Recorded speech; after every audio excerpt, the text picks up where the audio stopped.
And Dan Does Junk is the first one here. Hello, Dan. Hola, ¿cómo estás? Oh, are we live? Now we're live. We're live. We're live. Well, welcome. Hello and welcome. Hello, Dan, and welcome to the Odin Makes live stream.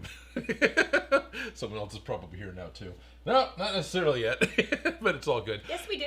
Yes, we do? Oh, no, we don't. I see two Dans over here. I'm a little far from the computer. Yeah, we'll trade. It's okay.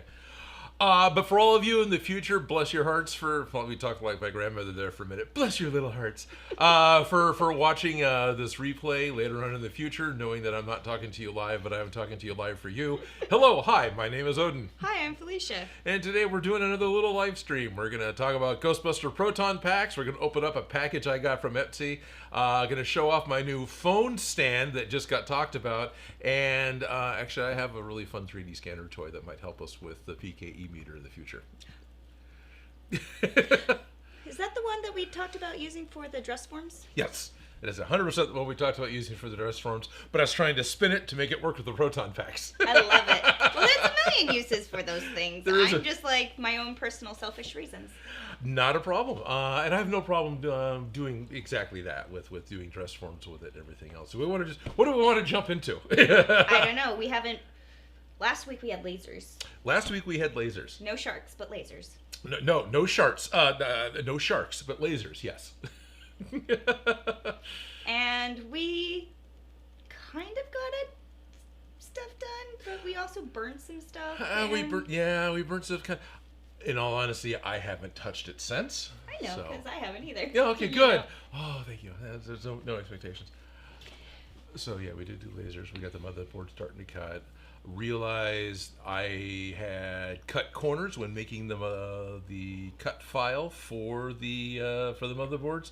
So one of the corners became cut too much, and there was a hole. So I need to adjust where the access panels are going to go on the back so they don't show through to the front. The upper right, up by the grain silo, which is what Chris called it, was exposed. Yeah, which one is it? Oh, it is sitting on it. Yeah. But doesn't hurt. no, hey, show and tell. What are we working on? What are we working on? This thing? And these are where the holes aren't quite working. Well, this needs to flip around. And what I got waist centered. Smells toasty. Like burning. It smells like burning, yeah. Up here in this corner is the air, which isn't a massive air. But I can still see it. Yeah, that's easy. It's easy to fix in my Inkscape or vector program of choice. Happens to be Inkscape. Gaff tape.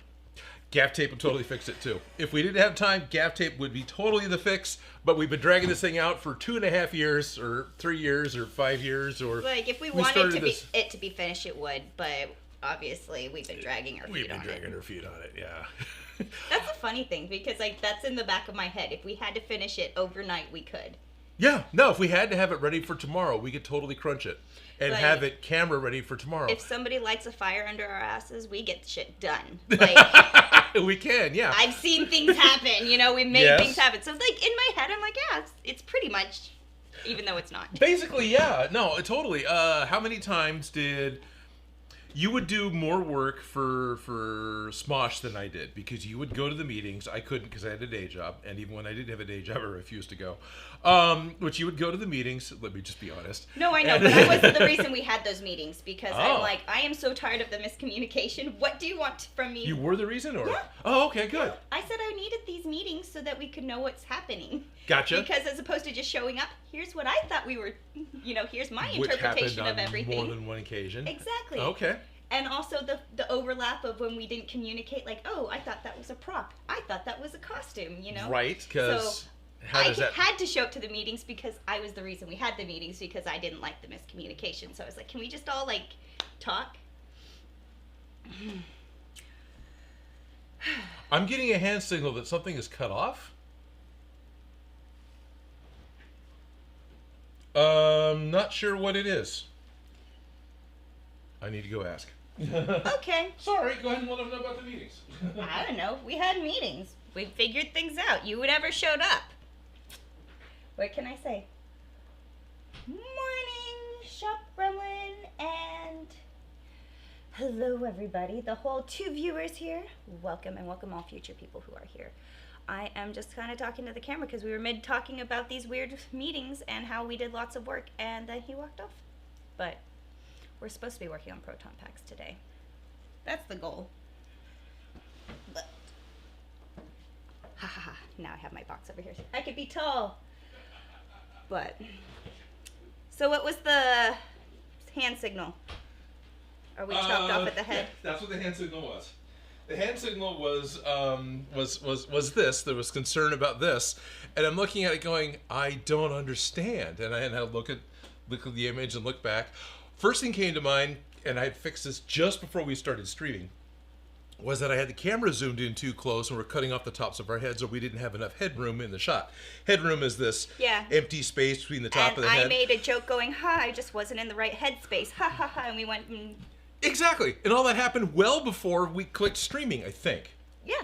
Maybe. As far as I knew. Or at least before I hit live on the mic. So, Shock Gremlin comes in giving us this thing saying, you're cutting off your guys' heads, and then realizes that no, they had just scrolled a little bit down to make sure things were working. And so on their browser window, our heads were cut off, but it wasn't in the actual video. Yeah, because I peeked at this one. I was like, right. I don't think it's that. But in the back of my head, I was thinking the same thing because I just made that stupid joke. Right.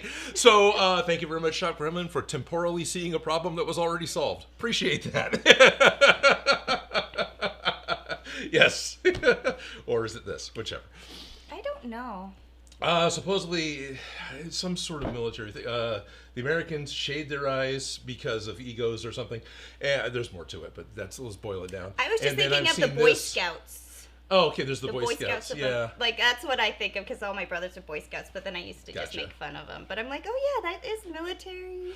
Right, because it's like British, at least back in the day, I have no idea what's happening now. High fives. It was the hands were more up for the salute as opposed to shading your eyes, and it had something to do, literally, basically, with ego of the American military. Okay, I know it's not. Of There's that. more to it than that. But if you wanted to boil it down and make it a slightly negative comment, that's the direction you could go. Oh, okay. So we were off on a tangent, and I don't know did. where we were going down that road. That's fine. So I got one more thing on salutes before we come back to the tangent we're running down. Good friends with Carl Miller and Warp 11. These are people from Play, and Carl Miller is Captain Carl for the Star Trek band Warp 11. He and all of his friends, there's no better way to put this, are fantastic at shit talking and giving each other a really bad time constantly about all sorts of things, and they're never serious about anything. So there's a point in time while at work that a signal was developed to be sure that when you're talking about a work problem or something else and you were actually being serious, you would be able to signal that, no, I'm actually being serious, I'm not giving you a bad time. And it's very much the same time. It was either this or it was this. No, not that. That's something else. But it was palm out. My friends and I had this like pull on your ear if there's a creepy person we wanted to get. Yeah, there you go. And so no, I'm being really serious right now. I'm not lying about something stupid. The truck really did get a flat tire and is stuck in the mud and the bogs of despair. Looks like Scout's honor to me. Kind of, yeah. And it was probably developed from that, and and then that was treated practically as sacred. You did not play with that. you could, anything was fair game for making bad jokes and making crazy stories, but you didn't play with that. We're just like, okay, cool. Okay. We were talking about SMOSH. We were talking about meetings for SMOSH. We were talking about... Oh, yeah. It was my fault. We had the meetings that you never showed up to. Right, which is okay. I had brought it up because we were talking about getting things done in a hot hurry if we had a fire under our butt. And what it comes down to is, even though I didn't go to the meetings, Felicia and I would still end up being at the studio Friday, Saturday, and Sunday, the weekend before the shoot, and we would put in 50 work hours or more during that time. Sometimes more. There were days where I just went and crashed on the couch and took a nap waiting for paint to dry before I got up and continued trying to get things done just so I could get it done in time. Yeah, I thankfully didn't have to paint things, but there were times where I'm like, it started out with 2 people. With like 1 set of costumes maybe for the entirety of the things. Right. To 7 to the entire cast and crew, sometimes in rooms to be the filler people. Right. So that can be up to 25 people in a scene. Yeah. But that cast, about 7 people. Right. And each scene was a new, complete scene with a whole new outfit. Yes. Because they were every blink's evers. Right. I started calling them a list script. There were other shows that started doing it too. So instead of having one plot line that went all the way through your video, where the guys are sitting on a couch complaining about Mario Kart, it became, what if this happened? And you would have a punchline. The big what if, and then Yeah, and every blank ever was kind of the same with, same idea, right? Where it would present something, it would be a funny joke, and then you're off. And for that funny joke, you needed to make an army of like 80 people and they had to go to a location for, that one actually lasted a little longer, but still, for basically one punchline. And it was a ton of freaking work. So we went from having like okay, maybe we might have 18 scenes, but now each 18 scenes are different. And then you guys didn't necessarily get all 18. Sometimes they were edited down, but I still had 18. Yeah, we still had to make all this stuff for so it. that Most of those went into the behind the scenes. I think they would actually pick one specifically for behind the scenes. Oh, I love the behind the scenes. Yeah. Phil was really good at his job. Phil was very good at his job. Yeah, that was kind of like the highlight reel. Like, oh yeah, remember that? I would go out of my way to watch those because they were fun. Actually, yeah, I would watch the behind the scenes before I'd watch the episode. Yeah. Right? But I was the behind the scenes, and I was like wondering which of our jokes made it into it. You know what I mean? Like just laughing on set and seeing what ended up there just was my favorite part. But yeah, no, we got exponentially lots more of things in general. Yes. And it was still me, but then I got an assistant. Yeah, then you got an assistant. And it was you and the other and Lindsay, well, it was me and Chris, and then it was me and somebody else, and I don't remember that person's name, and then Lindsay came in. And then at some time while working with Lindsay, I think I went full time at the PBS beforehand, but anyway. Yeah. There being a lot of people in the art department because they went from doing 2 scripts in a week to 4 to 5 scripts in a week. And as the art department, we weren't just making, the oversized video game props, but all the sets. We had to dress up all the flats, all the sets. We had to set all that up with the mind that they might be using the green screen. So you have to go in and paint the green screen. Sometimes we have to take the set out at the end of the day shoot and paint the green screen so they can come back the next day and shoot in the green screen. Hence the meetings. The meetings were really important because if we had to talk about the green screens. And then also bald caps, because green screens and bald caps, although don't seem very intertwined, but you had time frames and constrictions with that. Right. It takes an hour to get into a bald cap minimum to make it look halfway decent. And then it takes an amount of time to get out of a bald cap. Yeah, but we don't really worry about that as much. Okay. Like when we're fighting for time. Fair enough. I guess you just make that at the end of the day or whatever. Exactly. But okay. So we had to calculate it in, okay, we're doing this at lunch so that I have this time or that time. And that's why yeah. It got really chaotic out of nowhere. And it's like, okay, we have to be on top of this now because I'm tired of being in trouble. Right. Yeah. No. And it's not that I'm in trouble. It's just like miscommunication. And the chip bag episodes we talked about more than once, which all of us working on the production, even up to the director Ryan, even he knew in the production that this ghost who wants to communicate by showing off packages of chips for what it is they're talking about. Talkie. Talkie. Yeah, tried. Talkies. How do you make that joke without using talkies? You can't. Right, you can't. No. And Pirate's Booty, which is a puffed popcorn, cheese snack thing. It's awful. It should be for shipping peanuts, but pretty much. But we funny. Can't show product packages on SMOSH because it's a big enough channel that you don't want to imply that these people are sponsoring you. Yeah. It's a weird legal thing. Because we did get sponsors like Five Gum and stuff like that. Yeah, which would be weird when that happened. Yeah, that's why we make the Greeking jokes every once in a while because that's like we were always having to deal with that problem. Like just stick some duct tape. So Lindsay and I sat down and made 18 or whatever it was parodies of these chip bag logos that still said the same thing verbally, but were distinctly different from what they were, so we could actually use them. And the guy showed up and complained about how the whole video is going to be ruined because why are we using this stuff? At least, which was a fair point, but at the which same is a time, fair point. you can't. That's the way the story was related to me. Yeah. You weren't there. I wasn't there. I completely understand. And it was chaos, and there was chips Oh, yeah. Everywhere. Yes. You know what we should do? Pictures. I'm just throwing this out into the universe. We should react to old SMOSH videos. That could be interesting. Right? Like, oh my gosh, do you remember that? Yeah. That could be, we do enough to, okay, sure. Yeah. Maybe one day. Happy to. Yeah, happy to do that. We could play an old SMOSH video. And probably the chips one. We'll do the chips one first. Oh, that'd be great. Oh, I'm down for that. Oh, that was a weird looking chip ghost, I'm just saying. I don't remember how the chip ghost looked. I remember the set a little bit because it had the fireplace. Wasn't it Shane that was the chip ghost? Probably. I wasn't and there didn't for we shitty. paint him like white or blue or... I just remember him being in spandex, poor guy. Okay. Shane was a trooper.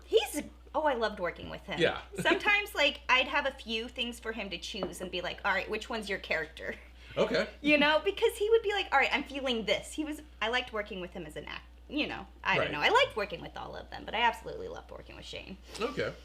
Yeah, and I also feel bad because you don't often think about this, but those unitards or morph suits or those spandex suits are very cold.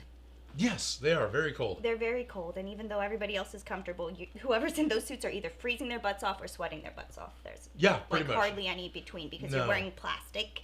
Yeah. And it's a thin layer. And if you want any sort of body modesty, you end up wearing two of them. We had ways to help with that. That's good. We had undergarments that we helped them out with. That's good. Yeah. Because I know Next Gen, that was one of the issues they had. After we ran into that issue right away. And we were like, okay, we got to... So we have a spandex suit. Okay, everyone's wearing two spandex suits. Well, we did a lot of nudity. Yeah. And we didn't actually have nudity on set. No, there was never actually nudity on set. We handled the issues. We kept everybody's dignity intact. Yes.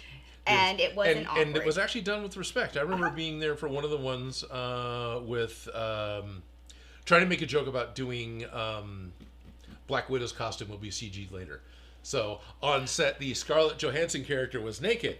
Ryan handled the whole thing very well. Ryan, the director, he actually talked to everyone and said, okay, we're doing this. The actress is going to be uncomfortable. I want everyone to be on good behavior. And he actually did a decent talk with respect to the actress, the fact that she's willing to come out and wear an ace bandage in front of 25 people. Oh, yeah. Like I said, we dealt with a lot of nudity. A lot of nudity. And it often was like me and Paula just, Right. being there, helping people out. We had our robes on set and made sure everybody was comfortable. Yeah. Weird problems. Right. You know, like, you had to cover it in peanut butter. You know, right, like, had to cover it in peanut butter. Paula was a genius for using a wig, I'm just saying. Yes. Genius. Made the cleanup hot projects. water at the studio. Hey, Ian, why don't you jump in the shower and clean off? Oh, wait! At least there was a shower. There was a shower. And I think they had a tiny little hot water heater. I think it had like a 2-gallon hot water heater or something. Yeah, like it was enough to get, but not to... It was enough to like clean dishes after lunch. Yeah, kind of a Yeah. thing. But I think we should do a reaction because I think that would be hilarious. I'm down for this. Yeah, this is great. We could do it, yeah. Eventually. We'll figure it out later. We don't have to smooth out the details on the internet because they'll hold us accountable. So the first thing I'm thinking, talk about details. We can go ahead and do it live, but as an unlisted video that only Patreon and Discord could watch. And then we release a slightly edited version. We'll see. Again, Maybe. I'm not holding myself accountable to the internet yet. I'm all for that. I'm all for all of that. So anyway, yeah, we put in a lot of hours because we were able to get something done in a hurry. We can't talk about a story in a hurry. Oh, no. But there have been, like, I had to dress up Shane again. I love working with Shane. Yeah, Shane as a car, remember? Yes, and I remember. And you were the person, like, middle of the night, Odin's helping me drag a car that doesn't work into the backlots of that X Street studio. Yep. Oh, my gosh. Meanwhile, we both have our assistants telling us we're not allowed to. Yep. You know how to do that. Doesn't matter. How are we going to make this costume work? Yep, you can't do that. Doesn't matter. Thank you, Odin, by the way. That was one of the hardest costumes, but it was fun. But it just the pressure of everything. Right, and some reason the people that one was telling hard. you no. Yeah, that we here it is. This is what we're expecting. Everyone's getting paid around this thing happening, and you have people telling you no. It's like, don't put me in that position. I was specifically told to not ask you for help, that you needed to go home. Oh, is that what it was? I couldn't remember. Well, that's still fine. No problem. No, I know. But I was specifically told to leave you alone, and I had nobody to help me, and you helped me. Yeah. That's why we friends. Oh, yeah, totally. Yeah, those late nights of struggling. But the thing is we learned we can make a whole damn show overnight if we had to. We don't want to. God, no. That was, what, 10 years ago? It doesn't feel like it because the trauma is still processing. Yeah, exactly what it is. No, that was, because that was 2014, wasn't it? No, I know, yeah. It's crazy because I'm going through all my old portfolio stuff, and what feels like recent work is actually like old work now, and I'm just like, oh dang, right? Because a lot of times you do it and you're doing so many, and then they're releasing, but you're not there because you're already thinking of the next one, and by the time it's all over, you're like, what just happened? Yes, yes. There was so many times that I would get the notification that a SMOSH video dropped, and it's like, that was so long ago. Why is that? They're just talking about it? Oh, no, it just finally got released. Okay. Well, because we would do, like, for a while, we were doing filming 2 weeks on. Yeah. A week, 2 weeks off. It would be a week on, we'd every film, other week. Right, every other week. week. But we do 2 a week. Yeah. Every other week. Yeah. And so the schedule was pretty, had a buffer just in case anything hit. But then we were doing a lot because they were moving down south. Yeah, everyone started moving. Well, I came on and Anthony had already moved south. Oh, yeah. While I was working there, Ian went south. Ian moved south. He never went south. Ian's a trooper. They flew people up from Southern California. Yeah, they super commuted. Yes, but they jammed in as much content as they could. Right. With us. Well, they had the actors here, so that's why we got so much buffer for them to move and to switch things up. And that's also why we kept working at the SMOSH house, right? Because that became where they stayed. They'd come up, and instead of having hotel rooms, everybody would just bunk up in the SMOSH house, which made it really hard to shoot there. Yeah. Yeah. Because it was a 3 or 4 bedroom house. I know. It got really crazy there towards the end. I'm just remembering the chaos of cleaning up and getting the heck out of there because they're like, get out of here, we want to go to bed. Yeah. And I'm like, I want to go to bed and get out of here. I want to go to bed too. Can you just change out of your costume and hand it to me? No. Right. No, most of the time by it was that point it was already like cleaned up because we got on it, but still at the same time. It happens. I was in it so much that now that it's over, it just, I forgot that even freaking happened. It would take me a minute to dig through it. I probably still have it in my Google Photos, but you used to have to take pictures for set continuity and things, right? I should, in my Google Photos, have a picture of Ian's mom dressed as the postal worker, covered in blood, dead in the hall in the living room. So after lunch, she could get back down into the same position. So on my Google Photos, I got a picture of a dead postal worker. That's okay. My favorite story with Ian's mom is I got to play stripper legs. Right. Yes, I remember that. My legs were the stripper legs. I guess we'll have some of that money. And Ian's mom was the one who was throwing the money at me. Yeah. We had a blast. I love that lady so freaking much. Oh, yeah, Ian's mom is great. Like, every time we got to film at their house, did you ever? No, you weren't. No, never got to film at their house. Okay. Just the rental. Yeah, I love Ian's mom so much. Me and her just chit-chat on the side. Oh, yeah, she was great. I love her so much. I think I only talked to her briefly once, and I could just tell from the way she had fun doing, like, raunchy, nasty stuff in the video, basically. I mean, SMOSH level, but still, she's just having fun. Talking to Ian, I had no idea he had a sister. Agreed. Did you just find out? No. Yeah, I did, actually. Just now, I think. Today, I learned. Ian has a sister. Yeah. Anyways, his mom's the one who's like, "Oh, you want to see Ian wearing his sister's bra photos?" I'm like, "Oh yes, I love you, lady." Like, completely inappropriate. Should not do this. Let's do it. Let's share. Oh, that is awesome. It's cute. It's just a little. It was adorable. I'm not gonna lie, but I love his mom so much, like so much, because we worked with her a lot. Yeah. Paula would always do her hair. I didn't pick out her clothes too much, but, we did dress up on things. Like I said, I was their stripper legs for her. Right. with the money gun and because didn't they have the money gun? I don't think they did. I think they just did this, didn't they? His mom's really good at that. His mom's really good at that. Oh, good. Skills. Mom's got skills. She has talents. That lady is very talented. Yeah, but we totally went off on a tangent. Oh, yeah. Well, that's what everyone's here for, right? Hello. Welcome to enjoying us talk our way through memory lane. How's it going, everyone? Right? If you ever wanted to know why we were friends, it's kind of trauma bonding.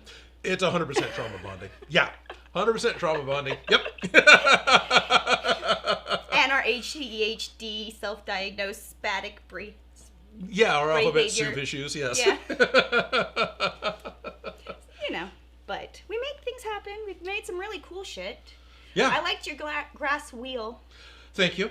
God, I hated that thing. But thank you. And it was cool because it worked, but it creaked, and it really didn't live much longer than the actual shoot. It wasn't meant to really exist in real life. No. Yeah. Yeah. So what is the grass wheel? For those of you who don't know, it was supposed to be about 8 feet in diameter. It ended up being a little over 7 feet. It was so artistic / engineering students at a college spent a semester creating this thing they called the grass wheel. It was the idea that you could go barefoot walking in real grass in basically a giant hamster wheel. So you didn't have to touch anything. So you didn't have to touch anything on the street. So it was kind of this weird college art project joke thing. Well, the guys at SMOSH thought it was great, and we'll just build one over the weekend and go play with it. Having to build a self-contained, 8 foot, 7 foot, and it being smaller because of the diameter restrictions of plywood. Plywood circle that doesn't have any visible means of support. It was literally, if you were to draw a circle on a piece of paper with a fat marker, extrude it, and then set it down, that's all it was supposed to be. I thought I had grass a picture on the of it, inside. and I don't. I probably do as well. How much am I supposed to dig through my... I happen to have my computer set up. Yeah, don't worry about it. I just thought it was right here, and it's not. Same thing. I remember going to... Was it your dad's farm? Probably. No, we did not do it at my dad's farm. Okay, well, we would. Oh, it was Pat's dad's farm, which could have had a small hill because at the end of the story, the grass wheel had to fall down a hill, and Anthony had to go flying. So we hooked up our Anthony dummy into this Wasn't plywood his name wheel. like Buster or something? Yeah, I think we called him Buster. Yeah. And he was like zip tied to the required internal. We ended up bending EMT metal conduit in order to give this thing some extra strength on the inside because it just wasn't. We slapped this thing together for, I had a budget of $300 for the entire episode. You can't buy the plywood for that. I remember those problems. That's why they wore a lot of my clothes. Uh-huh. Like that dress that Anthony's wearing in the White House, that was my dress when he's Kim Kardashian. Okay. And the thing, I was like, dang, that dress is... But, Anthony wore a dress as well. What? Anthony wore a dress as well. Yeah. Yeah. No, Anthony wore your dress as well, but whichever. But Anthony was wearing my dress that I really liked. In general, when you dressed up Anthony in a dress, if I remember correctly, it was Anthony that almost always ended up wearing dress as well. Ended up looking good in dresses. It wasn't... Ian? Or was it Ian? Did look good in dresses, but it depended on his hair color. Okay. His hair color changed whether he was goofy in a dress or sexy in a dress. Okay. It was funny because we would laugh about it. Right. Anthony, he pulled off dresses really well. Okay. But I put everybody in dresses. But Yeah, everybody was wearing my clothes, and I just think it's hilarious Right. that it's like, yeah, those boys would always, There's one time I was like, okay, how much do I share on the internet? I'm just thinking. This is open public, so Open public. Okay. There's one episode where Ian was going to be in a bra when he opened his shirt. And the thing is we only had like boring bras on at the time in our collection. Okay. And I realized that I had it was teal with fuchsia polka dots. Okay. And weird, like, it was just a funky, bright, crazy bra. It was on clearance. Sure. For like $1. And I was like, Ian, all right, I'm just going to throw this out here because these are what we have available, but what do you think of this? And he's like, oh my gosh, I love it so much better. I'm like, okay, so I gave him... So you went and took it off and gave it to him. All right. Quite literally gave him the bra off my back, kind of a thing. Right. We had zero budgets, but at the same time, I had colors and stuff that I'm like... it also had that kitschy, Yeah. low budget look in general when we first started, and Yes. they wanted to keep that as much as possible. Yes, they did. That was more than once having talks with Ryan about not doing things too well. That if something was done too well, the comment section, the fans would complain that this wasn't SMOSH. It was done too nicely. Yeah. But it's like, come on, guys. They complained about everything. But the thing is, it was interesting. They gave... It was a bigger deal. Hello. I know I'm live, and I have 2 different phone calls that I have to answer. Anyways. Is that the meeting that's happening after the stream? No, that was the earlier phone Oh, call. okay, This was that's fine. the phone call that I made right before the stream. All good. It's now we're getting returned, so. If you need to step out, you can. We're talking about underwear. Right? No, we're talking about how it was a low budget.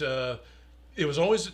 SMOSH started out as a low budget, and as time progressed, they had enough money they could actually pay 25 people to be there as crew to support the actors. That's not counting the actors for making these SMOSH videos. So they had budget. They were able to fly 7 actors up every other week to participate in shooting. They had budget, but they refused to throw a lot more money at the sets and props because there was a look to preserve as well as being more on budget. So, okay, fine. So yeah, we would, I think I ended up being bumped up to $400 an episode. I would get $400 cash or $400 on a frickin' American Express that I could then go out and use to buy whatever I needed in order to make things work. So there was a lot of reusing stuff. What's interesting is that I didn't have a set amount. Good for you. I did. Most of the time it was nothing, but if there was like, I need this, this, and this, Okay. I just got it and it was whatever the price was. Gotcha. But I also didn't go out and go crazy. Right. Okay. Well, then So sets and props, which yeah. there's a lot more money that goes. It can be a lot more money that goes into that. Yeah. For plywood and such. But I think it's because I kept everything so low using my own supplementary Good. clothing and stuff. But I remember that we would send out laundry because they couldn't pay. It was easier for them to pay the laundry bill. Like, here's a receipt for how much it costs to do laundry than to pay me for my time. Right. To do the laundry. Right, because that doesn't have, yeah. So, as far as I was concerned, well, this is how much it costs. You guys just have to have it done. Yep. Yep. I remember that but talking back about the low budget that they wanted to keep the look of. Yeah. Like, everybody got upset if we changed little things. Yes. So specific characters we kept in a bag, like the old man, the neighbor, The policeman. the policeman with that specific mustache. Yes. Even now, to this day, it was hard to find that if I see it in a store on a random, because it's one of those novelty sheets of mustaches that they change up all the time. So it's a very specific mustache. Okay, right. And if I see it, I still have that urge of, oh no, I should get a few of these because I'm never going to see this again. And I'm like, I don't do cares. Sergeant Anus anymore. I don't have to worry about it. But Right. but we had those costumes, like, once they were, as they existed, they were bagged up and they needed to be exactly that every single time after that. It can't be one line off. It can't be one size off. It needs to be the same character. Yeah, yeah. Oh man, I can't remember Ryan's character. Petey? What was Oh, Stevie. Stevie. Yeah, same thing, right? Stevie had a specific costume look. The other thing I remember on a props side, there was a specific pink donut with sprinkles that I had to go get from Family Donuts off That was of the food battle. Fair Oaks Boulevard. Yeah. And that was the only one we could use. Once they tried to get a different pink donut, and everyone complained about how it looked different. Yeah. Yep. Yep. That's okay. It's continuity. That's fine. But no, it was that was also fun with how, so many times talking to Lindsay, how are we going to get this done with the budget that we've got? How are we going to rework what we've got? How are we going to stack up? I've bitched about this more than once. 17 sets inside of the same studio that isn't much bigger than my garage, in order to get all these done, so you can peel them away in order to get the shots done. And heaven forbid we change the order of anything. Yeah. It throws everything off. Yeah. Well. Yeah. At that point, I wasn't there, so they decided they wanted to change the order of the sets. Not your that were problem. buried. It wasn't. You didn't feel that stress, but afterwards, you probably would get the retro reflective Oh, stress. heck yeah, yeah. Would hear the stories probably re-exaggerated, but at the same time, There was a certain amount of drama exaggeration that Lindsay would do. It was just... No, I think it's just more burning off the stress. Yeah, okay, but it was also her perception of what was going on and how she felt about it, and then she would explain how she felt about it, which would then make me think it was worse than it was. I talked to other people and go, oh, okay. There's a certain amount of, that is 100% how Lindsay felt at the time, but that is not what happened from an empirical point of view. Like, on set, everybody else didn't notice the problem. Yeah. But the person who had to deal with the problem was feeling it. Yes. So. Right. So I try to keep that in mind anymore. Yeah. But yeah. we totally went off a tangent and got fine. distracted. We're supposed to be working on Proton Packs today, and we got lasers last week. Last week. Last week, we did not get the sharks, but that's okay. We don't Right. need sharks. We do need lasers. We do need lasers. And then Shop Gremlin also talked about what sharks you could legally have as pets. And I believe that got posted to the Discord. There's only like 2 species of small sharks that, at least in the U.S., you can legally have as a pet shark. Yeah, I don't think we need sharks. No, I don't think we need sharks either. Maybe left shark. We'll just go hire left shark. I was going to say a new vacuum cleaner shark. Oh, there you are. Yeah. But do we want to kick over to being public? We have been just jibber-jabbering that long. Oh, it's been great. I hope you guys enjoy the two of us just yapping away about stupid crap. Your clock is wrong, and it just panicked me for a second. I'm like, is it really 2 o'clock? No, it's only 12. Where we're at. I don't know why my laptop is 2 hours ahead. I'm sorry. No, you're fine. Edit. Scroll. Public. Oh, I gotta bring the window over. I can't see the same button. Done. And playlists, live streams, and Ghostbusters Proton Pack. Done. Save. How to install? Public! So we're live. We're live. Cool. Oh, okay. Will Carnes is here. Hello! I look over and it's nothing but mod comments. That's great. It's all Dan and Shop Gremlin talking to each other. But Marvel Guy is here and Will Connors is here. Marvel Guy, no. If you want to sketch templates, just use paper and pencil. Otherwise, art program of your choice, and that's going to depend on what you want to work with. He looks like an angry Ken doll. He is a very angry Ken doll. Like,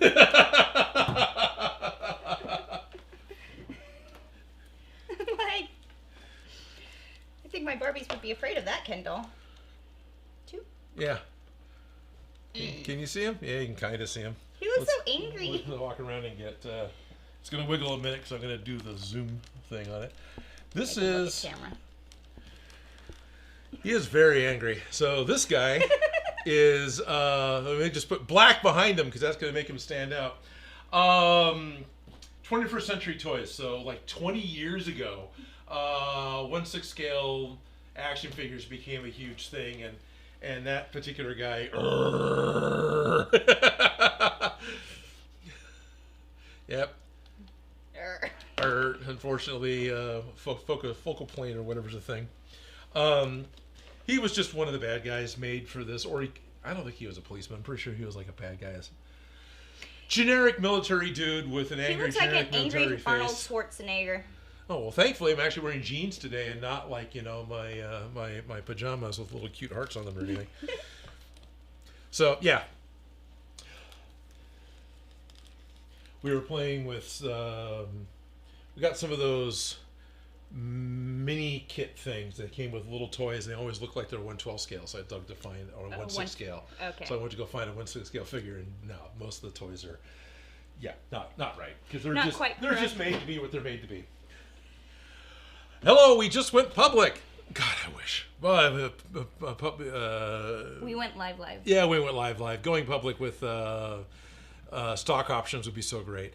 Nope, we went live. Hello, welcome to the live version of the Odin Makes Sunday live stream. Hello, my name is Odin. Hi, I'm Felicia.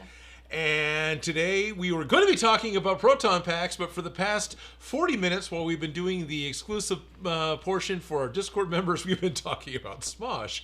So, Us, our old job back in the day. Yeah. How we met working at SMOSH. Yes, the weird situations we've dealt with. Thank you, Ivan. Right? Yeah. Ivan is a very knowledgeable human being, and I appreciate his expertise. I was working with Joe for Beyond Geek. I was grip for that, basically walking backwards, holding a light, doing walking interviews at night in Portland with real life superheroes. But I was the lighting crew, so I had a monopod with a one foot, a 1x1 LED light on it, the old school style that weighed like 50 pounds. Yeah, it was. Oh. It was very new. Joe was way into that early on.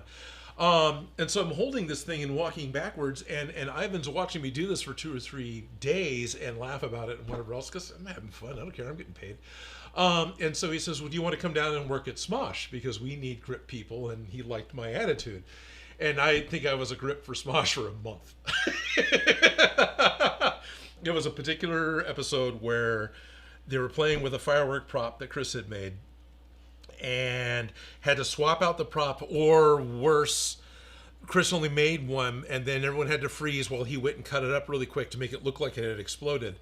And so he came back and had cut the top. It was like a classic firework rocket, right? It had a cone on the top, and it was a paper towel tube, and had fins in the bottom, and just took the tube off the top and tried to make the Look like it's looked like it split open like a flower type of thing. But he barely had done anything. He was reserved with how he did it.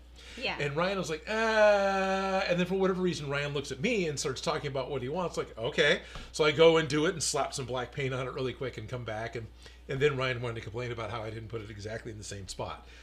And I just kind of look at him and go, you're going to put a white flash into effect and showing it exploded, right? It doesn't matter. You're not going to just cut, right? It doesn't matter, Ryan. And he and I had editing arguments more than once. It was great. And that's how it all began. And that's how it all began. Yeah.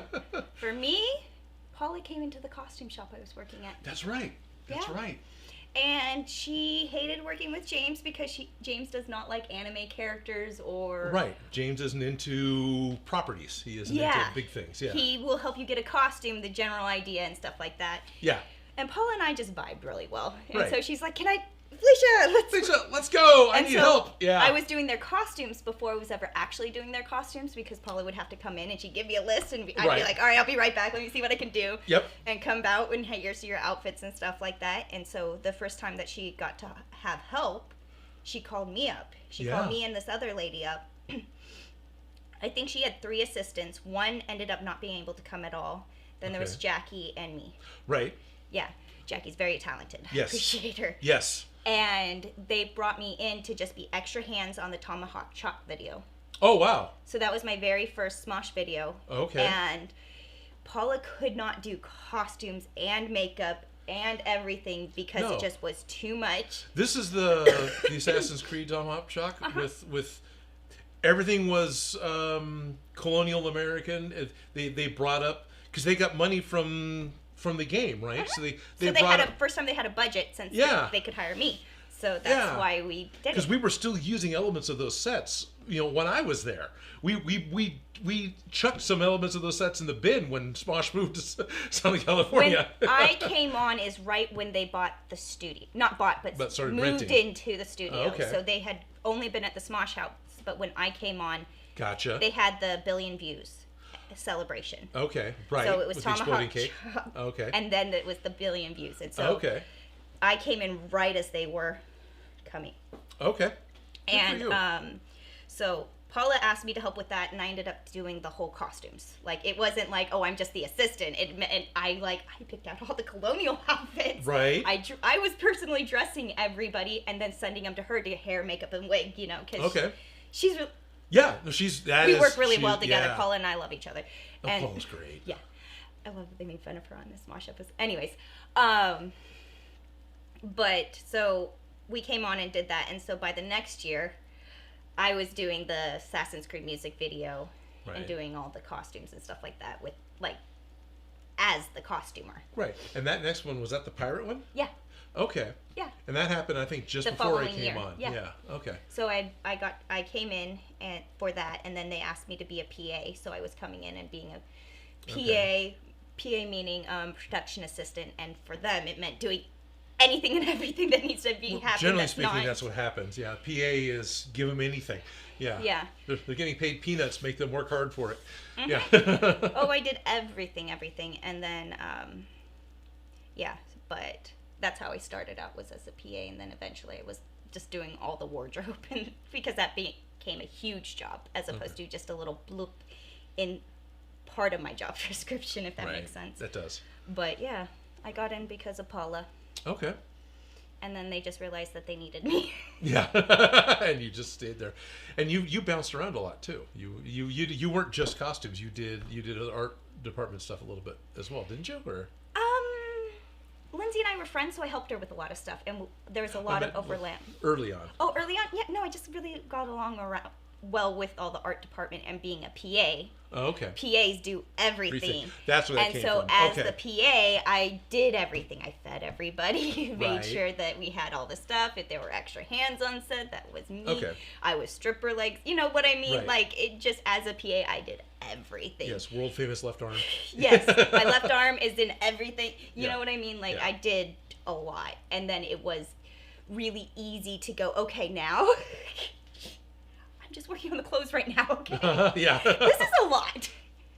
So, but yeah, my job was like I was doing everything, and then I got to do just...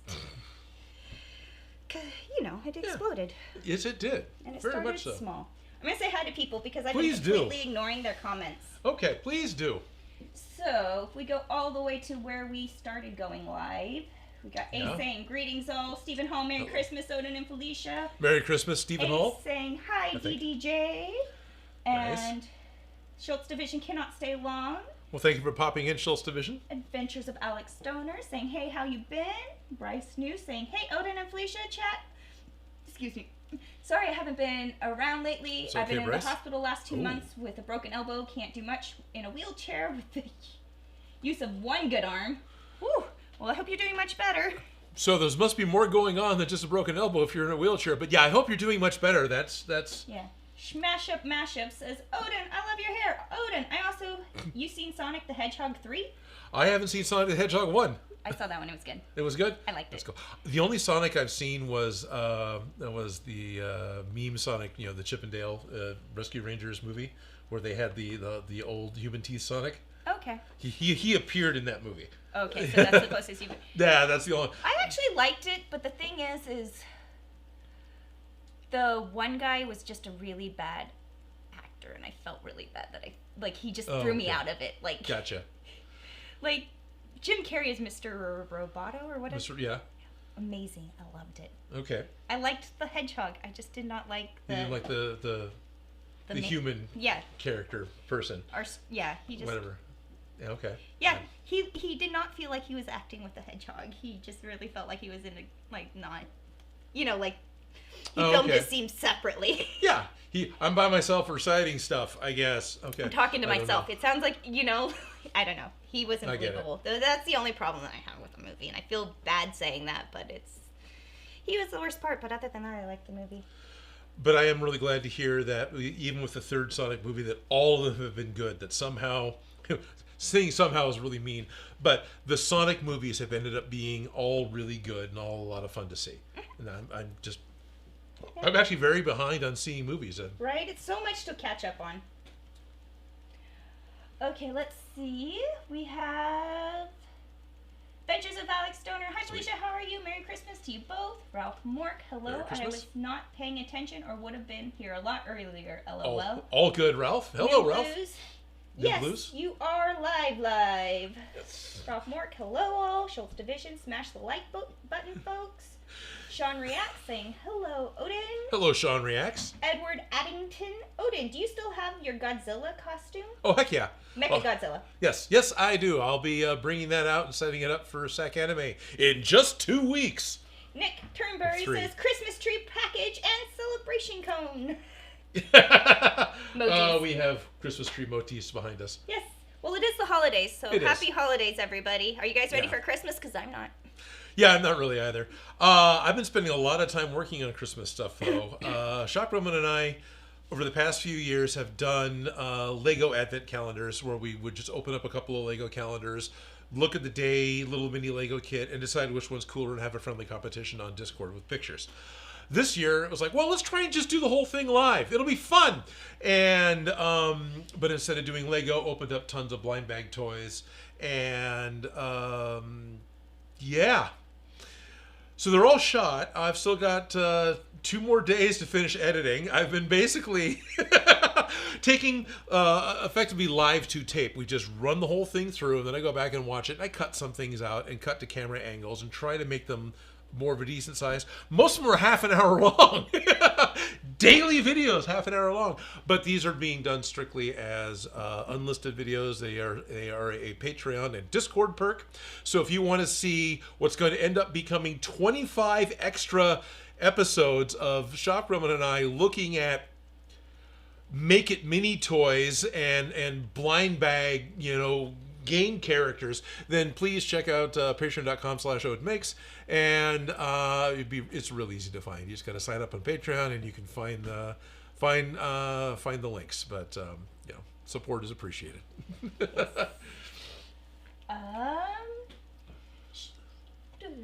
Sorry, going down. Lewis That's Coffey okay. says, "I'm back." Lewis is back. Nick This is Tilbury great. I'm glad to hear that Bryce is here and Lewis is here because we've got something to open up. We've got stuff. We have stuff that's We have relevant stuff to our that's project. relevant to what we're doing, and you guys probably have an opinion on. But let's catch up on comments first. Nick Tilbury says, "Is there going to be a 2025 shop tour?" Didn't even think about it. Didn't even think about it. It isn't going to be. It wouldn't be nearly as exciting as the shop tour that we did early on, where we started outside of the media center and walked all the way back in, or at least I did. Because now I've moved into literally in a garage in a building that I'm renting. So I wouldn't show off where I'm living.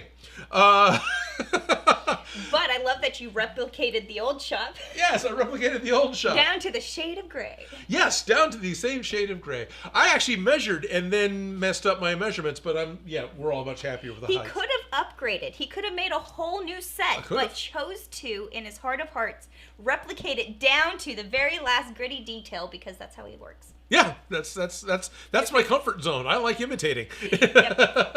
Replicating, yeah. Yeah, and I like making things completely new from scratch, and I think it's hilarious because we're very different on that, but it's a good thing. Yes, it is. It's a great thing. So as far as how it's what you see, and this is the cleanest part of the garage, which still isn't that clean, because right here, like 6 feet away, are piles of boxes. Those piles of boxes don't seem as overwhelming as they did in the other shop, though. Probably because they're not 16 feet high. Yeah, that was intense. Yeah, there was, in preparation for moving out of the last studio, which had 16 to 20 foot ceilings, it was huge. Along the 16-foot wall, the short wall, there were empty boxes that were collected that literally went to the ceiling. And there were 5 or 6 rows of these boxes that went to the ceiling. The idea being having a uniform size of box to pack into would make moving easier. And really it did. Makes stacking easier, it made moving easier, but when it came down to the very last minute, poor Forrest came by and we were moving in trash bags like I always seem to. In fact, I'm still trying to find stuff. I'm not 100% sure where my... I swear I saw it, but the shoe polisher for the PKE meter, which I would love to have today. I have no idea where anything is, and I used to get into his stuff all the time, and I knew where things were because in that thing on the 3rd drawer down is where the thing that I'm looking for is. Yeah. I don't know where anything is, Right. like at all. Like Pretty much. The things aren't even here where they belong. Yeah, I haven't even got all the stuff put back into the little drawer that goes underneath. There's just a little bit here. Because I haven't really tried to put it. I mean, I have. And there's only one of these. Yeah, there should be 4. Yeah. Yeah. What was this? Oh, that's the box I got to open. Yeah, Okay. don't know where anything is. That's okay. Okay. It's going to happen. Eventually. So that's about it for the shop tour. I mean, sorry guys. Can show other things. There's the wall over there is air compressor, filing cabinet of hardware and tool chest, and even those aren't 100% put together. If you look, there's like piles of crap on them. yeah, it'll happen. Okay, let's see. Bryce, born with a spinal bifida. It's a birth defect, hence the reason for the wheelchair. BTW, don't know if you remember, but I was the one who made you the holsters for the Gizmo PKE meters for you guys. Yes, we do remember. And we also do notice that when you comment, we take what you say very seriously because you have good insight as Yeah. far as the packs go. So Yeah, thank absolutely. you. I trust Bryce's opinions and I trust Lewis's opinions whenever they say anything on about Ghostbusters. Right. 100%. Fact. Schultz Division says, fun videos for sure. Oh, good.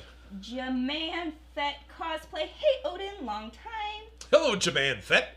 And Ad Vixen, so what you're saying is there's going to be an unedited full Snyder cut of the Advent, also omnidirectional camera garage tour, just saying.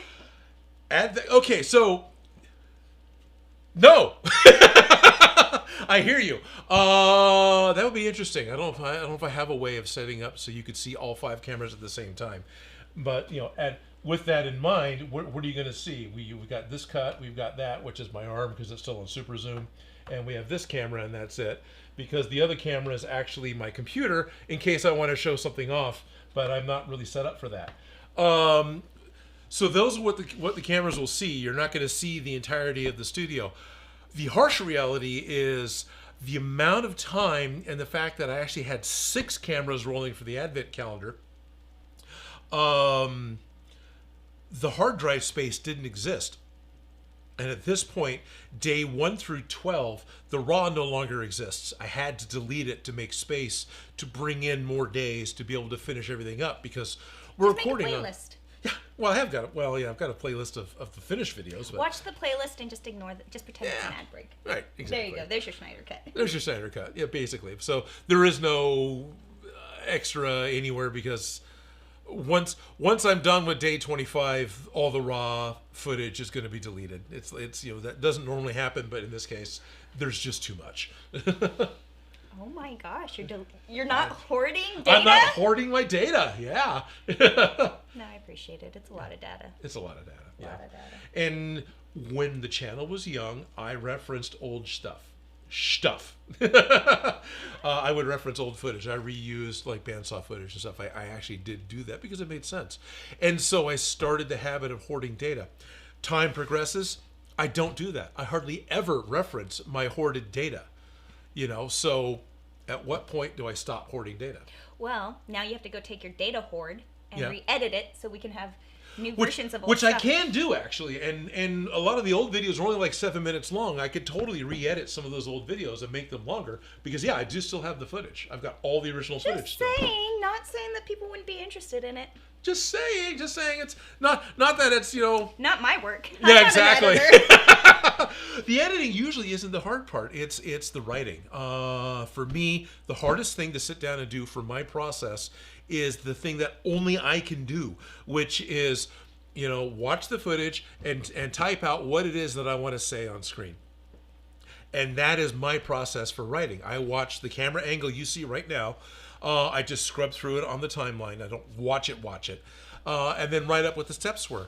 That single part is my biggest hang up.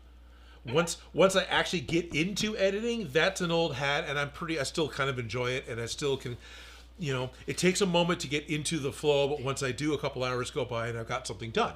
Yeah, I get stuck on editing, so I get it. Yeah.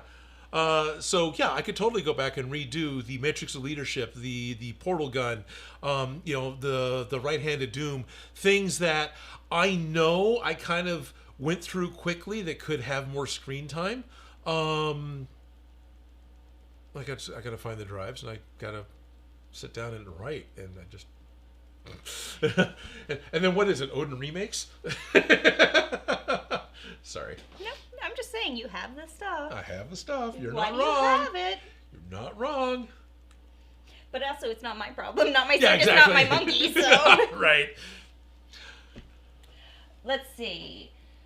Jam and Fett cosplay. My favorite video you've done, Odin, is Bo-Katan's helmet and DIY prop shop. Nice. And then Thank you. Bo-Katan's helmet turned out really well. Prime Directive Design. Hey, it's been a few years since I've caught one of your streams. Started my own channel a couple months ago. Thanks for the inspiration. Nice. Prime Directive Design. I like it. Louis Cossey, Hasbro just delivered their second box set of the year waiting PKE meter and trap. My birthday present to myself. Another successful trip around the G2 class star we call the sun. the anniversary of my egress from the womb. Well, congratulations on your egress from the womb, Yes, Louis Crossy. I'm so glad you managed to chew your way out. That's really good. Nick Turbury, I can butcher anyone's name, says, Nick. Hi, Odin. Hello, Any Nick. cool projects coming for 2025? Yeah, new ones. I was just talking about doing these Advent Chaos things with Shop Gremlin. It really was kind of getting back into the habit of sitting down and doing it. And also the sitting down and editing. Sitting down because and there's editing, the filming, but then there's Which the is easy. computering. Which isn't is so a easy. different thing, because sometimes when I pull up my phone and I'm looking for something, oh no, how did I end up on Instagram? Right, pretty much. Oh, I'm on Reddit again. Oh, damn it. No, absolutely.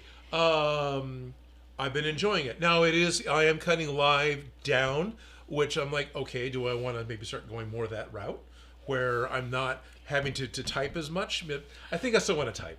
Honestly, I think you just need to figure out whatever your hot dog is, something that you can create over and over again without a lot of work. Yeah. Simple, easy, but yummy. Yep. So I do have new projects. I have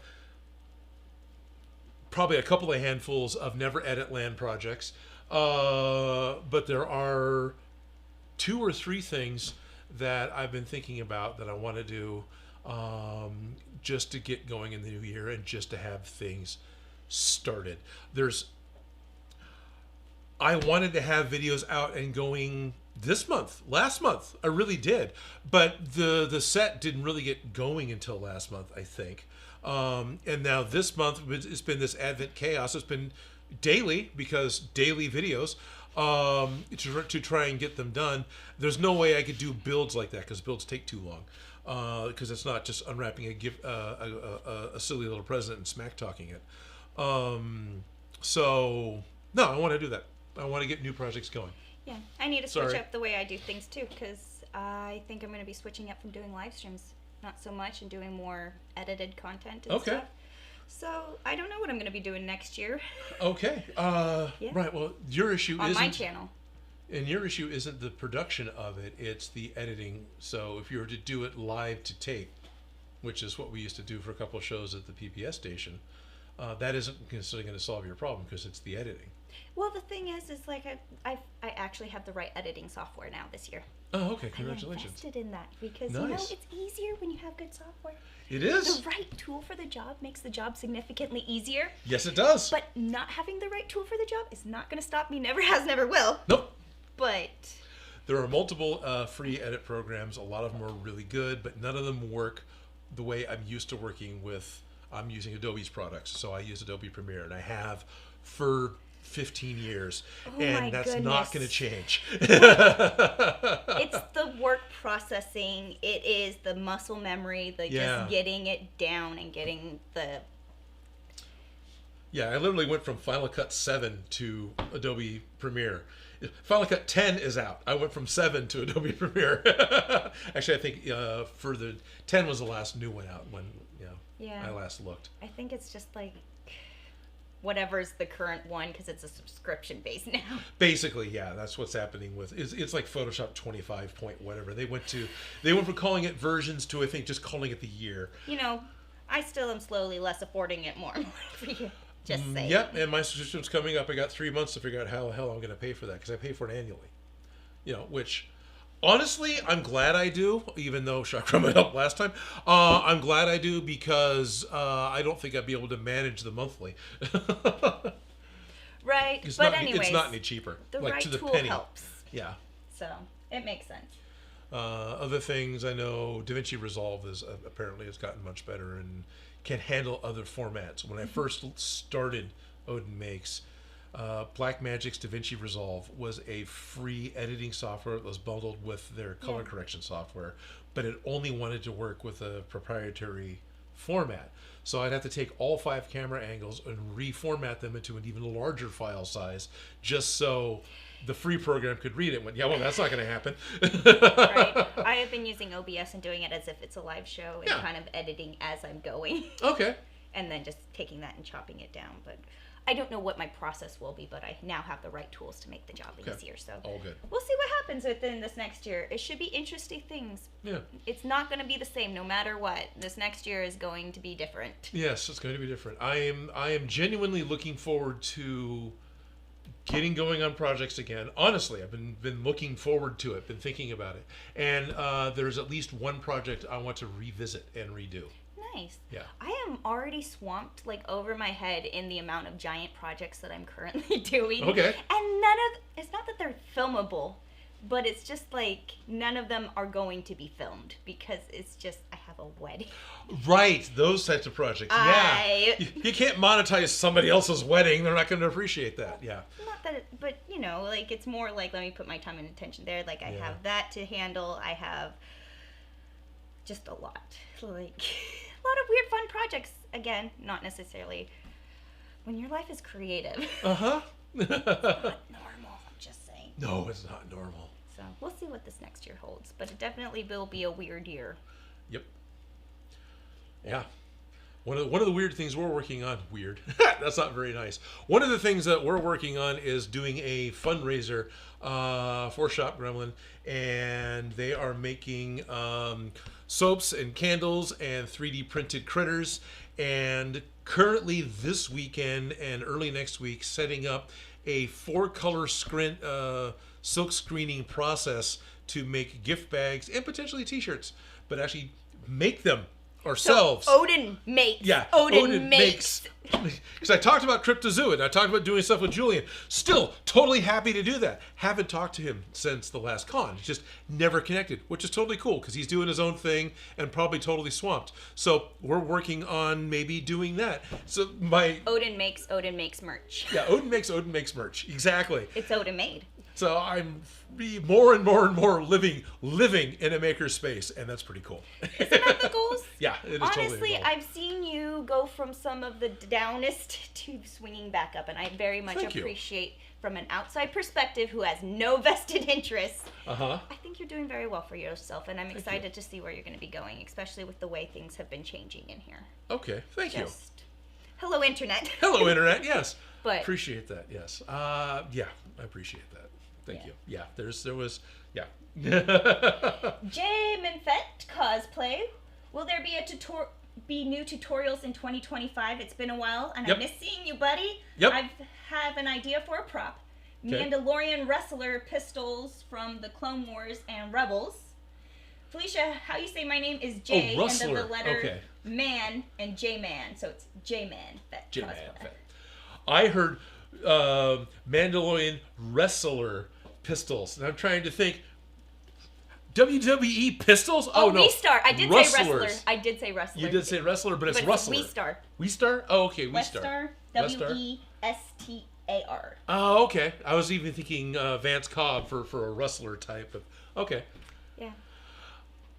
The biggest problem with anything on YouTube with any kind of firearm, even blasters, is YouTube is so knee-jerk reactionary to it that basically, imagine going to work for 2 weeks for free and not getting paid. That's what happens when I make a video that has a firearm in it of any kind. It's not fair. It's just not even worth the risk to reward ratio, but unfortunately, if you make it, please send it to us. We'd love to see it done. Yeah, I'm sorry, guys. Have looked more than once to entertain the idea of where else could I go with these videos? Where else could I do something where I could do more Tommy guns and stuff that was fun? Tommy gun I ended up doing because my cousins needed it and whatever. Yeah, you were making it anyways, and you weren't trying to make a... Yeah, I wasn't trying to make a video, so the Tommy guns happened. And the money was from the pattern. Yeah. You invested in making a pattern or a kit? I've talked about making a kit. Haven't made the kit yet. I still owe Jerry a kit. But haven't forgotten, Jerry. That was more the monetization strategy of that one than anything, because you were making it anyways. Yeah, I was making it anyways. Exactly. It was a. Yeah. But I did like that you took the barrels and turned them into Donkey Kong barrels. Thank you. Yeah, that was fun. I had to make them into something. Now it's a prop. So I have done firearms, but those things end up becoming, and it's not even demonetized. It's restricted monetization, which isn't worse, but almost is. To be demonetized is to lose all of your rights for monetization at all, to my understanding, right? So the entire channel is no longer allowed to be monetized and make money. I think, which that is pretty bad. Or just per video. It could be per video too. Restricted monetization is specific to the video, and what ends up happening is the video is only pushed to users that they know are 18 years or older, and then has restricted ad suitability because the number of advertisers that don't want to be associated with such things. So they're not pushing it as hard or as No. far. So a video goes from getting like 100,000 views to 12. All hell Not the 1,000, algorithm, guys. 12. Yeah. And so... Yep. Yeah. So anyway, Westar Blasters probably won't happen. I'm sorry. It's just not worth the... No worries.